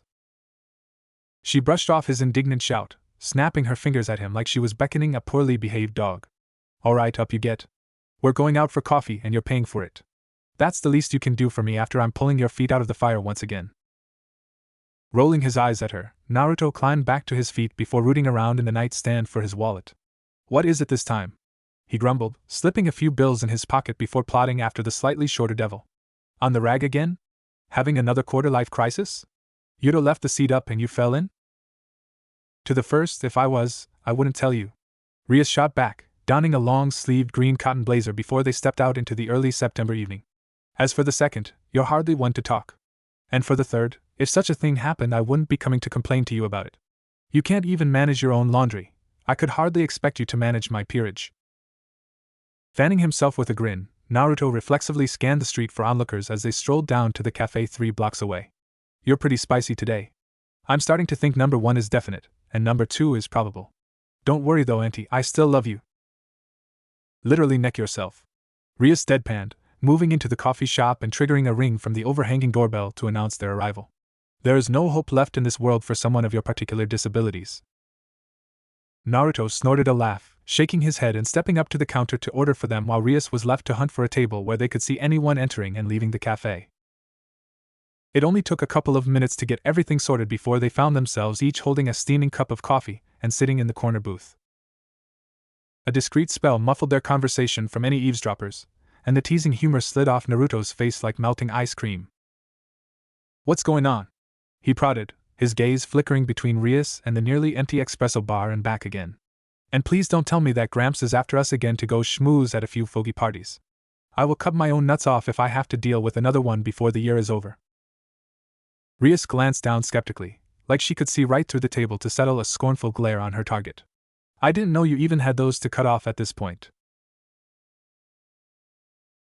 Regardless, Rias cut over his protests, taking a small sip of dark, bitter coffee before continuing on. "I didn't call you out here to banter. I called you out here to tell you get your head on straight. I'm not going to beat around the bush. You have a harem, now manage it." An embarrassed blush flooded Naruto's face, and a mortified light briefly glinted in his eyes before he clenched his jaw in denial. "I don't see how it's any of your business what I get up to with Ravel or Valerie," he said slowly. "And I don't think you're one to talk, since you've got your own mess of a love life to worry about." "Excuse me?" Rias shot back, her tone rising with offended disbelief. "My romantic relationship is hardly a mess. Sasuke and I get along very well, thank you very much. And even we weren't, that doesn't make my criticisms of your issues any less valid." Giving a mean little laugh, Naruto shook his head and made an expression of sarcastic pity, his lips turning down into an exaggerated frown. "It's been years and I'm 90% sure you haven't even reached second base. A dead bedroom doesn't make for a healthy couple, you know. Not to mention I'm pretty sure you still haven't noticed that Akino pants after both of you like a dog in heat. Talk about lack of self-awareness." Ria's first instinct was to deny Naruto's comment about her queen. Sure, Akino loved to tease, but that wasn't the same thing as carrying a torch of unrequited love. If Akino really wanted to be involved with either Rias or Sasuke, she wouldn't be playing matchmaker so hard on their behalf. But that rationale rang a little hollow, because Rias could see Akino deciding to be self-sacrificing. Her best friend could be petty and selfish when dealing with outsiders, but Akino could be absurdly generous with those she considered her family. It was something to ruminate over later, Rias decided. She came to solve Naruto's problems, not unearth her own. And besides, the ruined princess couldn't honestly claim to actually be disturbed at the thought of being a target for Akino's romantic feelings. A little distressed at having missed something so supposedly obvious, but not disgusted. Rias shelved those thoughts, not bothering to follow them to whatever conclusion they'd lead her to. She had complications in the present to deal with. Regardless, Rias stressed, setting down her coffee so a reflexive, angry clench wouldn't crush the cup. "Whatever issues I might or might not have doesn't have a bearing on your issues, which is what we're talking about." Rolling his eyes, Naruto threw a handful of change on the table. "Well, it's not your business. I don't need you playing mother hen for me. So keep your meddling to your own peerage, thanks." Then he moved to stand. Rias couldn't help the anger that bubbled when he dismissed her, drawing into himself and brushing her off so curtly. "Stubborn fool." "Yes, it is," she shouted, making Naruto jerk back in surprise. "It became my business when you decided to ham-fist your harem. Did you forget that both your prospective wives are co-conspirators in a treasonous plot to overthrow the government? All it takes is one of them to decide that they want to get back at you and we're dead. Are you trying to get us all killed?" If not for the silencing spell surrounding their table, that outburst probably would have gotten them both kicked out of the cafe. Naruto's face worked like he couldn't quite decide how to feel, his eyebrows drawing tight as he grimaced. "I see. Well, that's The wrong-footed Gremry sputtered, seemingly caught halfway between shock and rage. "Fuck." But then something strange happened. It was like a switch had been flipped inside Naruto, because all the contorted stress drained away from him in the space of 5 seconds. He inhaled, pulling his shoulders back as he sat back down, and then exhaled. The tense lines in Naruto's mien smoothed into approachable affability, and he actually gave Rias a small smile. The sudden transformation from angry young man to austere leader was so swift it was actually kind of creepy. "I'm not." Naruto responded to her last question in polite, measured tones. "I see your point, but I wasn't aware there was that much of an issue. Some jealousy, sure, but not anything on the level that it would explode in our faces like that." Still a bit wrong-footed by her nephew's shift in gears, Rias found herself moderating her own words to be quieter and less abrasive. It's not that they've been trying to kill each other in the living room quite yet, but the resentment is there and very real.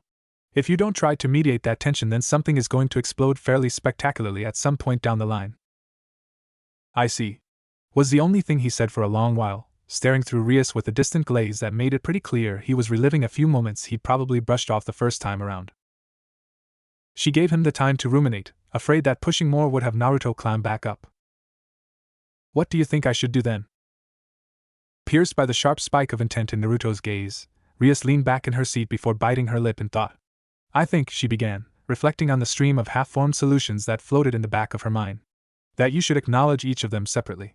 Make sure they both know you accept all their feelings and return all their feelings, but that for political and cultural reasons you also have feelings for the other woman. After that, I suppose you should make some rough schedule in your mind. Thick incredulity marred Naruto's voice. A schedule? What am I, a gigolo? Rias offered her nephew a thin smirk. Maybe when you were growing up they told you that one day you'd have a harem, but when I grew up they told me one day I'd be in one. Trust me, having a day-to-day general rotation of sorts is not at all odd compared to how some men in Gehenna structure their time with their 24 concubines. Do I even want to know? No. I've upgraded it, so you should have less problems speaking Japanese to whoever you happen to run into. Throwing the worn little enchanted runestone to Asia, Rainier repressed the urge to roll her eyes at the girl's over-the-top gratitude.